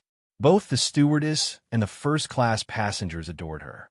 She was a shining star wherever she went, and everyone wanted to steal this little girl away. The little girl was very beautiful and elegant. She had exquisite facial features and big eyes. She was dressed like a little princess, as if she had walked out of a fairy tale. The most important thing was that the little girl was very polite and well-educated, which also showed her family background. Many male passengers had secretly glanced at her mother, who had an equally stunning temperament. What kind of man could marry such a wife? And what kind of man could give birth to such a beautiful daughter? Therefore, everyone was extremely envious of the man they had never met before. He was really a winner in life. At this moment, the stewardess had already used the broadcast to inform all the passengers that the plane would land at Pudong International Airport in half an hour. A journey of more than 10 hours was a little exhausting. For many passengers who were drifting abroad, returning home was always full of excitement and anticipation. The little girl had just finished using the toilet alone. Because her mother had raised her to be independent since young, she did not want her to be a spoiled child. Because everyone doted on her, they were afraid that she would be the slightest bit unhappy. The more this was the case, the more worried her mother was. The little girl was also very obedient to her mother, because every time her mother told her that her father liked independent children, every time she heard this, the little girl would not cry anymore, because she wanted her father to like her. After the little girl came out, the first-class stewardess prepared to take her to her mother's place. She had only taken a few steps when she was hugged by a male passenger who was traveling with her. This male passenger was in his early 30s. He wore an expensive suit and looked very elite. Moreover, those who could sit in the first-class cabin were not ordinary people. He had seen this mother and daughter pair from the moment he boarded the plane. He really liked the little girl, but he liked his beautiful mother even more. He was originally a partner of a venture capital fund in Silicon Valley. This time, he returned to China to start a second venture and joined a newly established venture capital firm. He had thought that this trip would be very boring, but he did not expect to meet this mother and daughter pair who were so stunning. When he was young and had a good family background, he was the ideal bachelor in many women's hearts. However, he had always only liked the women he liked, so he was still single. He did not expect to meet the woman who made him fall in love at first sight today. Unfortunately, this woman was already married and had children, which made the man quite disappointed and regretful. However, he could not pursue her if he was married. Who said that? Therefore, the man tried his best to strike up a conversation with her along the way, but the woman didn't give him any chance at all. In the end, he had no choice but to start with the little girl. He coaxed the little girl in all kinds of ways and made the little girl trust him completely. She would play with him whenever she had time. Lin Su and Yuan Yuan were returning to Shanghai from Los Angeles. Only the eccentric Yuan had such a great charm. She could conquer everyone. Lin did not interfere with this. She would not stop Yuan from getting. Lin Chong Lin. When Yuan Yuan heard about toys and snacks, her big round eyes lit up. Obviously, she wanted to go to the man's house. However, she subconsciously looked back at her mother, who was not far away, and saw her mother smiling at her and shaking her head. She seemed to think of something, so she shook her head firmly and said, "Uncle, thank you, but Yuan Yuan is going to see Grandpa and Grandma, and Dad is waiting for Yuan Yuan." When they returned to China, Lin Su had told Yuan Yuan that she would be able to see her father when she went back, so Yuan Yuan had been very happy all the way. However, this was a white lie. She just wanted to make Yuan Yuan happy. She naturally had to use another white lie to make Yuan Yuan happy. The reason why Lin Su did this was that she wanted to tell Yuan Yuan that her father loved her very much. It was not that he did not want to see Yuan Yuan, but that her father was very busy and had a lot of things to do. But if there was a chance, he would definitely come to see Yuan Yuan. After that, Yuan Yuan let go of the man and ran straight to her mother. Lin Su responded to the man with a kind smile. At least he had taken care of Yuan Yuan all the way. As for whether the man had other ideas, Lin Su did not care about it, because some things were inevitable. "Mom, is Dad really waiting for Yuan Yuan?" After returning to her mother's place, Yuan Yuan blinked her big, innocent eyes and asked. Lin Su could not bear to see that, but she still said firmly, "Of course, Dad loves Yuan Yu the most in the world. How could he not see her?" Yuan Yuan pouted a little. Without much confidence, she asked, Mom, will Dad like Yuan Yuan? Of course, Yuan Yuan is also the most obedient child in the world. How could Daddy not like Yuan Yuan? Lin Su replied as she stroked Yuan Yuan's pink face. After hearing this, Yuan Yuan smiled happily. At this time, after the stewardess reminded them again, Lin Su pulled Yuan Yuan to sit down and said, "Sit down quickly. You will see Aunt Qing Yin soon." Yuan Yuan muttered, "It's not auntie, it's sister." These childish words made Lin Su smile from ear to ear. Yuan Yuan was the best gift given to her by the heavens. Without Yuan Yuan, she really didn't know how she would have spent the past 3 years. At the international arrival exit of Pudong International Airport, a casually dressed man held a cat doll in his hand, which was half the height of a person. He looked quite funny, but the man did not care about other people's eyes. At this moment, all his thoughts were on the daughter that he missed day and night. Chang Baji stood silently not far away. No father did not like his daughter. The little princess will be back soon. Of course, he could understand Qin Sheng's feelings. There were many people at the international arrival exit who came to pick up their relatives and friends. An old Annie was also holding a gift in her hand. It was a lovely ice queen. Presumably, she was also here to pick up her granddaughter. She did not feel that there was anything wrong with Qin Sheng next to her. Since she had nothing to do, she greeted him. "Young man, who are you here to pick up?" Qin Sheng held the cat doll in his arms and said with a smile on his face, "I'm here to pick up my daughter." "Annie, who are you here to pick up?" "I'm here to pick up my granddaughter. I haven't seen her for several years." This time, she finally came back. "I was so happy that I couldn't sleep for a few days. After my son went abroad to study, he settled down in the United States. After my granddaughter was born, I only saw her 3 times. We are old and really don't want to go abroad. It's still more comfortable to stay in our country." The old auntie could not stop talking about her granddaughter. Qin Sheng was quite emotional. If this auntie had other children, it would be fine. If not, it would be quite pitiful. When people were old, they liked to be surrounded by children and grandchildren. God knew how many old people were lonely.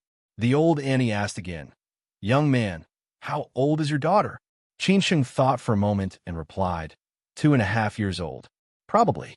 The old auntie heard his words and criticized. "What do you mean by probably? As a father, you don't even know how old your daughter is. I say, no matter how busy you are, you should take time to accompany your daughter so that she can grow up healthily. My granddaughter is 5 years, 2 months, and 8 days old this year. I remember her very clearly." Qin Sheng was indeed a little ashamed. He did not expect that this old auntie would remember her granddaughter's age so clearly. It seemed that she loved her granddaughter very much. The old auntie seemed to be a chatterbox and said, "By the way, where did your daughter come back from?" Qin Sheng answered honestly, "Los Angeles." The old auntie was surprised and said, "What a coincidence. My granddaughter also came back from Los Angeles. Are they on the same flight? We are really fated. They should be on the same flight," Qin Sheng said in a low voice. At this time, there's only one flight from Los Angeles. The old auntie looked up at the flight schedule and said, "It's been a while. Why are they not out yet?" Although Qin Sheng had been chatting with the old auntie, his eyes had been staring at the exit. Unfortunately, he did not see that familiar yet strange figure. At this time, the old auntie suddenly said excitedly, "They are out, they are out. Old man, they are out." After saying that, the old auntie turned around and was ready to leave. When she left, she did not forget to say to Qin Sheng, "Young man, I'm leaving first. My granddaughter is out." The smile on the old auntie's face also infected Qin Sheng. Reuniting should make people so happy, right? "Lin Su, do you miss me?" The old auntie had already picked up her granddaughter. He should be able to see Lin Su and his daughter soon. However, they still did not come out. Qin Sheng was a little anxious while waiting. He became more and more uneasy in his heart. This kind of torture really made people feel helpless. Qin Sheng could not help but call Xue Qingyin and ask if there was something wrong with the flight. At this time, Qin Sheng suddenly saw a woman who was so beautiful that he did not dare to look at her directly. She slowly walked out with a cute porcelain doll. Behind her were 2 attendants who were pulling luggage. and their appearance also attracted the attention of everyone at the exit because such a mother and daughter were really eye-catching. At this moment, Qin Sheng was stunned.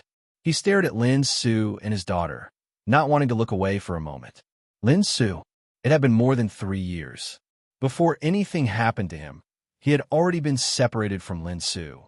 For Lin Su, Qin Sheng was full of guilt in this life. She was the woman he loved very much, but because of him, he had no choice but to separate. From the time they met to the time they separated, Lin Su accompanied him through many crossroads in life, especially the time in Shaman. That was the happiest time in his life, because Lin Su accompanied him. If she had not met him, maybe Lin Su's life would not have been so full of twists and turns. Unfortunately, because of him, Lin Su could not go abroad, and he, when she needed him the most, could not be by her side at all.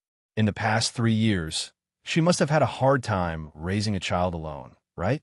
Was that his daughter? Although he only saw her from a distance, Qin Sheng was a little overwhelmed with excitement. How could she be so beautiful? Her big eyes were like her mother's. Is this my daughter? Yuan Yuan, Dad is coming to pick you up. Yuan Yuan, Dad is sorry. Qin Sheng stood there and could not move his feet. He could not wait to rush to their side, but he was a little evasive and did not know how to face them. At this moment, Lin Su had already come out with Yuan Yuan. Even in the face of so many people, Yuan Yuan did not have stage fright at all. After all, she had seen big scenes with her mother. Yuan Yuan followed her mother obediently, and at the same time, she searched for Sister Qingyan. Her mother said that Sister Qingyan would come to pick them up.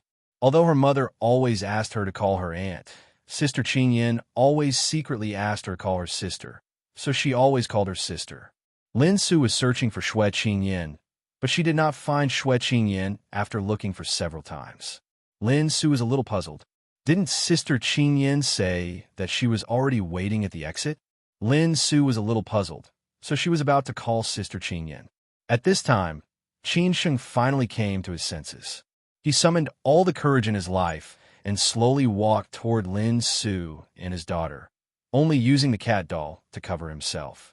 When he walked in front of Lin Su and Yuan Yuan, Lin Su did not notice that her favorite cat was shouting excitedly, "Mom, what a big and beautiful cat!" Lin Su subconsciously turned around and looked forward. At this time, Qin Sheng slowly took away the cat doll.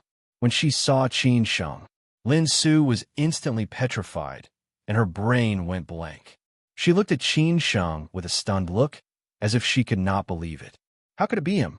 Was it really him? Was it really him? Countless pictures flashed through Lin Su's mind, but she could not believe that everything at this moment was real. Did she miss him too much? Was this an illusion? It was not an illusion. It was not real. It seemed to be him. It was really him. He came back. He really came back. At this moment, Lin Su's tears fell like rain, and she directly burst into tears. Where was Yuan Yuan? When she saw Qin Sheng, she still smiled at him politely. But as she smiled, she became silent. This man seemed to be a little familiar. Where had she seen him before? But she had only seen photos and videos. She had never seen him in person. How could she know that this was her father? It was just that when her mother suddenly burst into tears, Yuan Yuan, who was smart, finally dared to recognize that this was her father, because every time her mother saw her father's photos or videos, she would secretly cry. Her mother did not lie to Yuan Yuan. Her father really appeared, and he even came to pick Yuan Yuan up in person. It was just that it was the first time that Yuan Yuan saw her father, so she was a little overwhelmed. But her mother said that her father was the person who loved Yuan Yuan the most in the world, so Yuan Yuan bravely walked toward her father. She walked a little slowly, and she looked very cute. There was still a little timidity and fear in her eyes, but she was already very brave. When Yuan Yuan walked in front of Qin Sheng, Qin Sheng had already squatted down and looked at his daughter with a smile. This was his daughter. At this time, Yuan Yuan called out carefully in a childish voice, "Dad, Dad?" At this moment, Qin Sheng, a man who had lived for more than 30 years, experienced countless storms, and even walked around the gates of hell several times. In an instant, Tears flowed down his old face.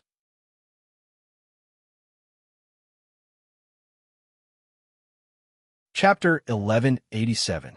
When could a man be considered to be truly mature? Some people said it was when they got married, while others said it was when they became fathers. For most people, it should be the latter. At the moment when they knew that they were going to be fathers, many men would cry with joy. At the moment when they saw their children being born, many men would burst into tears. Qin Sheng was like this at the moment. When he knew that Lin Su was pregnant, he was already very excited. It was just that the environment at that time made Qin Sheng think more about Lin Su and the child situation, which weakened his excitement and joy too much. When his daughter was born, it was a pity that he was not by Lin Su's side. He did not experience the scene that people looked forward to, nor did he see his daughter at the first time. This was more or less a pity. But today, when he saw his daughter for the first time and heard his daughter call him the father she had been dreaming of, Qin Sheng could not help but burst into tears no matter how strong his heart was. At this moment, he felt that he was the happiest father in the world. At the same time, at this moment, he felt more and more guilty towards his daughter, because the situation he had imagined did not happen. His daughter did not recognize him as her father, nor did she refuse to recognize him as her father. Instead, as soon as they met, she directly called him father. The big stone in Qin Sheng's heart finally fell to the ground. At this moment, Qin Sheng, the old father, stared blankly at the doll in front of him. This was his daughter. He was somewhat at a loss and did not know what to do. "Dad, why are you crying?" The world of children was very simple. Yuan did not know what had happened. She took the initiative to go forward and wipe away her father's tears. She said aggrievedly, "Dad, do you not like Yuan?"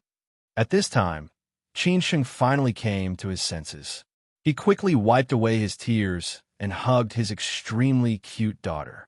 His daughter's words made his heart break, but he also felt that it could melt the coldest frost in the world. He said gently, "Why don't I like Yuan? Yuan is the most obedient child in the world. I like Yuan the most. I'm just a little excited to see you." Upon hearing her father's words, Yuan, who had been cautious and afraid of doing something wrong, finally showed an innocent smile. She held her father's face with her pink little hands and said, "Dad, Mom didn't lie to Yuan. Dad, you're the best father in the world and the person who loves Yuan the most in the world. Yes, Dad loves Yuan the most. From now on, Dad will accompany Yuan to grow up. We will never be separated again, okay?" Qin Sheng said tenderly, as if he wanted to hold his daughter in the palm of his hand, fearing that she would melt. Hearing this, Yuan shouted happily, "Daddy, really? You are not allowed to lie to Yuan." Although the world of children was very simple, Yuan, who didn't have a father accompanying her since she was a child, how could she not be envious of others who had a father accompanying them? If it weren't for Lin Su, who had been teaching Yuan carefully and helping Qin Sheng with white lies, maybe Yuan wouldn't have grown up so healthily. Qin Sheng replied firmly, "Of course it's true. How could I lie to Yuan? Okay, let's make a pinky promise." Yuan stretched out her hand with a bright smile. Qin Sheng also reached out his hand with a smile. The father and daughter shouted together, "Pinky promise. Don't change for 100 years. Whoever changes will be a puppy." On the other side, Lin Su, who had recovered from her daze, smiled sincerely when she saw such a warm scene. This was the scene she wanted to see the most. The reunion of a father and daughter was such a beautiful thing. She could see that Qin Sheng was full of guilt for his daughter. She could also see that Qin Sheng loved Yuan very much. Similarly, she could also feel that Yuan liked her father very much and did not reject him. Although this was more or less because of her, they were father and daughter after all. Blood was thicker than water and irreplaceable. At this time, Lin Su finally believed that the man in front of her was really the man she had been yearning for day and night. The man she loved the most was really back. All of this was not an illusion, but a surprise.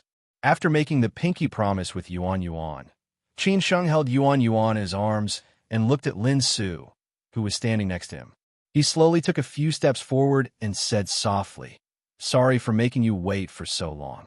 Lin Su wiped away her tears and shook her head with a smile. "You don't have to say sorry. I said that I would wait for you for a lifetime. If I can't wait for you in this lifetime, I will wait for another lifetime." For such a woman, Qin Sheng really did not know what to say. In this life, only he owed Lin Su, and he did not owe her consecutively. Qin Sheng had no choice but to hold Lin Su in his arms. He did not want to be separated for a moment. It seemed worth it to stay like this forever. This warm scene touched countless people around, including Chang Baji, who was standing not far away. All the reunions in the world would make people feel warm. After a long time, Qin Sheng let go of Lin Su, but he was still holding Yuan Yuan in his arms. He smiled and said to Lin Su and Yuan Yuan, "Let's go home." At this time, Chang Baji had already walked over and slowly picked up the cat doll that had been thrown on the ground. Only then did Yuan Yuan remember this big cat doll. She pouted and said, "Daddy, is this for Yuan Yuan?" Qin Sheng laughed and said, "Of course it is for Yuan Yuan. This is a gift from Daddy to Yuan Yuan. There will be many gifts for Yuan Yuan later." Yuan Yuan said happily, "Really?" Qin Sheng said happily, "Do you like it?" "Yes." Yuan Yuan smiled happily and nodded. After saying that, she took the initiative to kiss Qin Sheng's face, which almost made Qin Sheng forget everything. At this time, Chang Baji had already greeted Lin Su. "Susu, long time no see. You have worked hard these years." Lin Su also said politely, "Uncle Chang, long time no see." After saying that, he said to Yuan Yuan, "Yuan Yuan, call him." However, when the words were about to come out of her mouth, she stopped, because she did not know whether she should ask Yuan Yuan to call Lao Chang uncle or grandpa. Calling him uncle was not right, and calling him grandpa seemed a little old. Lin Su looked at Qin Sheng a little awkwardly and said, "Uncle or grandpa?" Qin Sheng did not know whether to laugh or cry. "Just call him uncle. Let's talk about our own things." "Ha ha." Lin Su thought about it and said with a smile, "Then call him uncle." "Yuan Yuan, call him uncle." Yuan Yuan raised her head and said softly, "Hello, uncle." When Lao Chang heard her call him uncle, he did not know whether to laugh or cry. It seemed that his seniority was indeed a little messy. However, when he heard the little princess call him uncle, he also showed a fatherly smile. As a result, Qin Sheng held Yuan Yuan and Lin Su's hand and walked in the front. Lao Chang held the cat doll and followed closely behind. Lin Su's two attendants pulled the luggage and walked at the back. This scene attracted a lot of people's attention, mainly because the family of three walking in the front was really good looking. However, Qin Sheng's appearance was not good enough, which made the small family lose face. At the same time, there was a man pulling only a suitcase behind them. He also saw the scene at the airport just now. Although he was a little confused, he could understand. The man holding Yuan Yuan should be the goddess's husband, who is also Yuan Yuan's father. However, he was not as amazing as he had imagined. He did not see anything unusual about him. In this case, it seemed that he still had a chance. In the airport parking lot, Xia Ding and Hao Lei were smoking out of boredom. At the same time, they were chatting. In fact, they had already met Yuan Yuan. Xia Ding and Hao Lei had been to the United States several times in the past 3 years. Every time, they would take the initiative to go to Los Angeles to see Lin Su and Yuan Yuan and take care of them on behalf of Qin Sheng. Both Xia Ding and Hao Lei liked Yuan Yuan very much and felt that she was really beautiful. In terms of appearance, she had completely inherited Lin Su and Qin Sheng's excellent genes. It was also because they saw Yuan Yuan that they could not help but return to China to have children. Xia Ding could not help but ask, "Lei Zi, what do you think Goddess Song will think if she knows that Lao Qin came to Shanghai to see Lin Su and Yuan Yuan?" "This is not something you should think about," Hao Lei said casually. He had never been willing to get involved in Qin Sheng's affairs with women. Xia Ding curled his lips and said, "I'm just asking.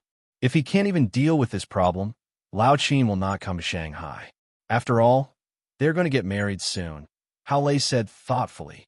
Xia Ding was surprised and said, Do you mean that Goddess Song knows about this and acquiesces to it? Hao nodded with great interest. Xia Ding was directly stunned.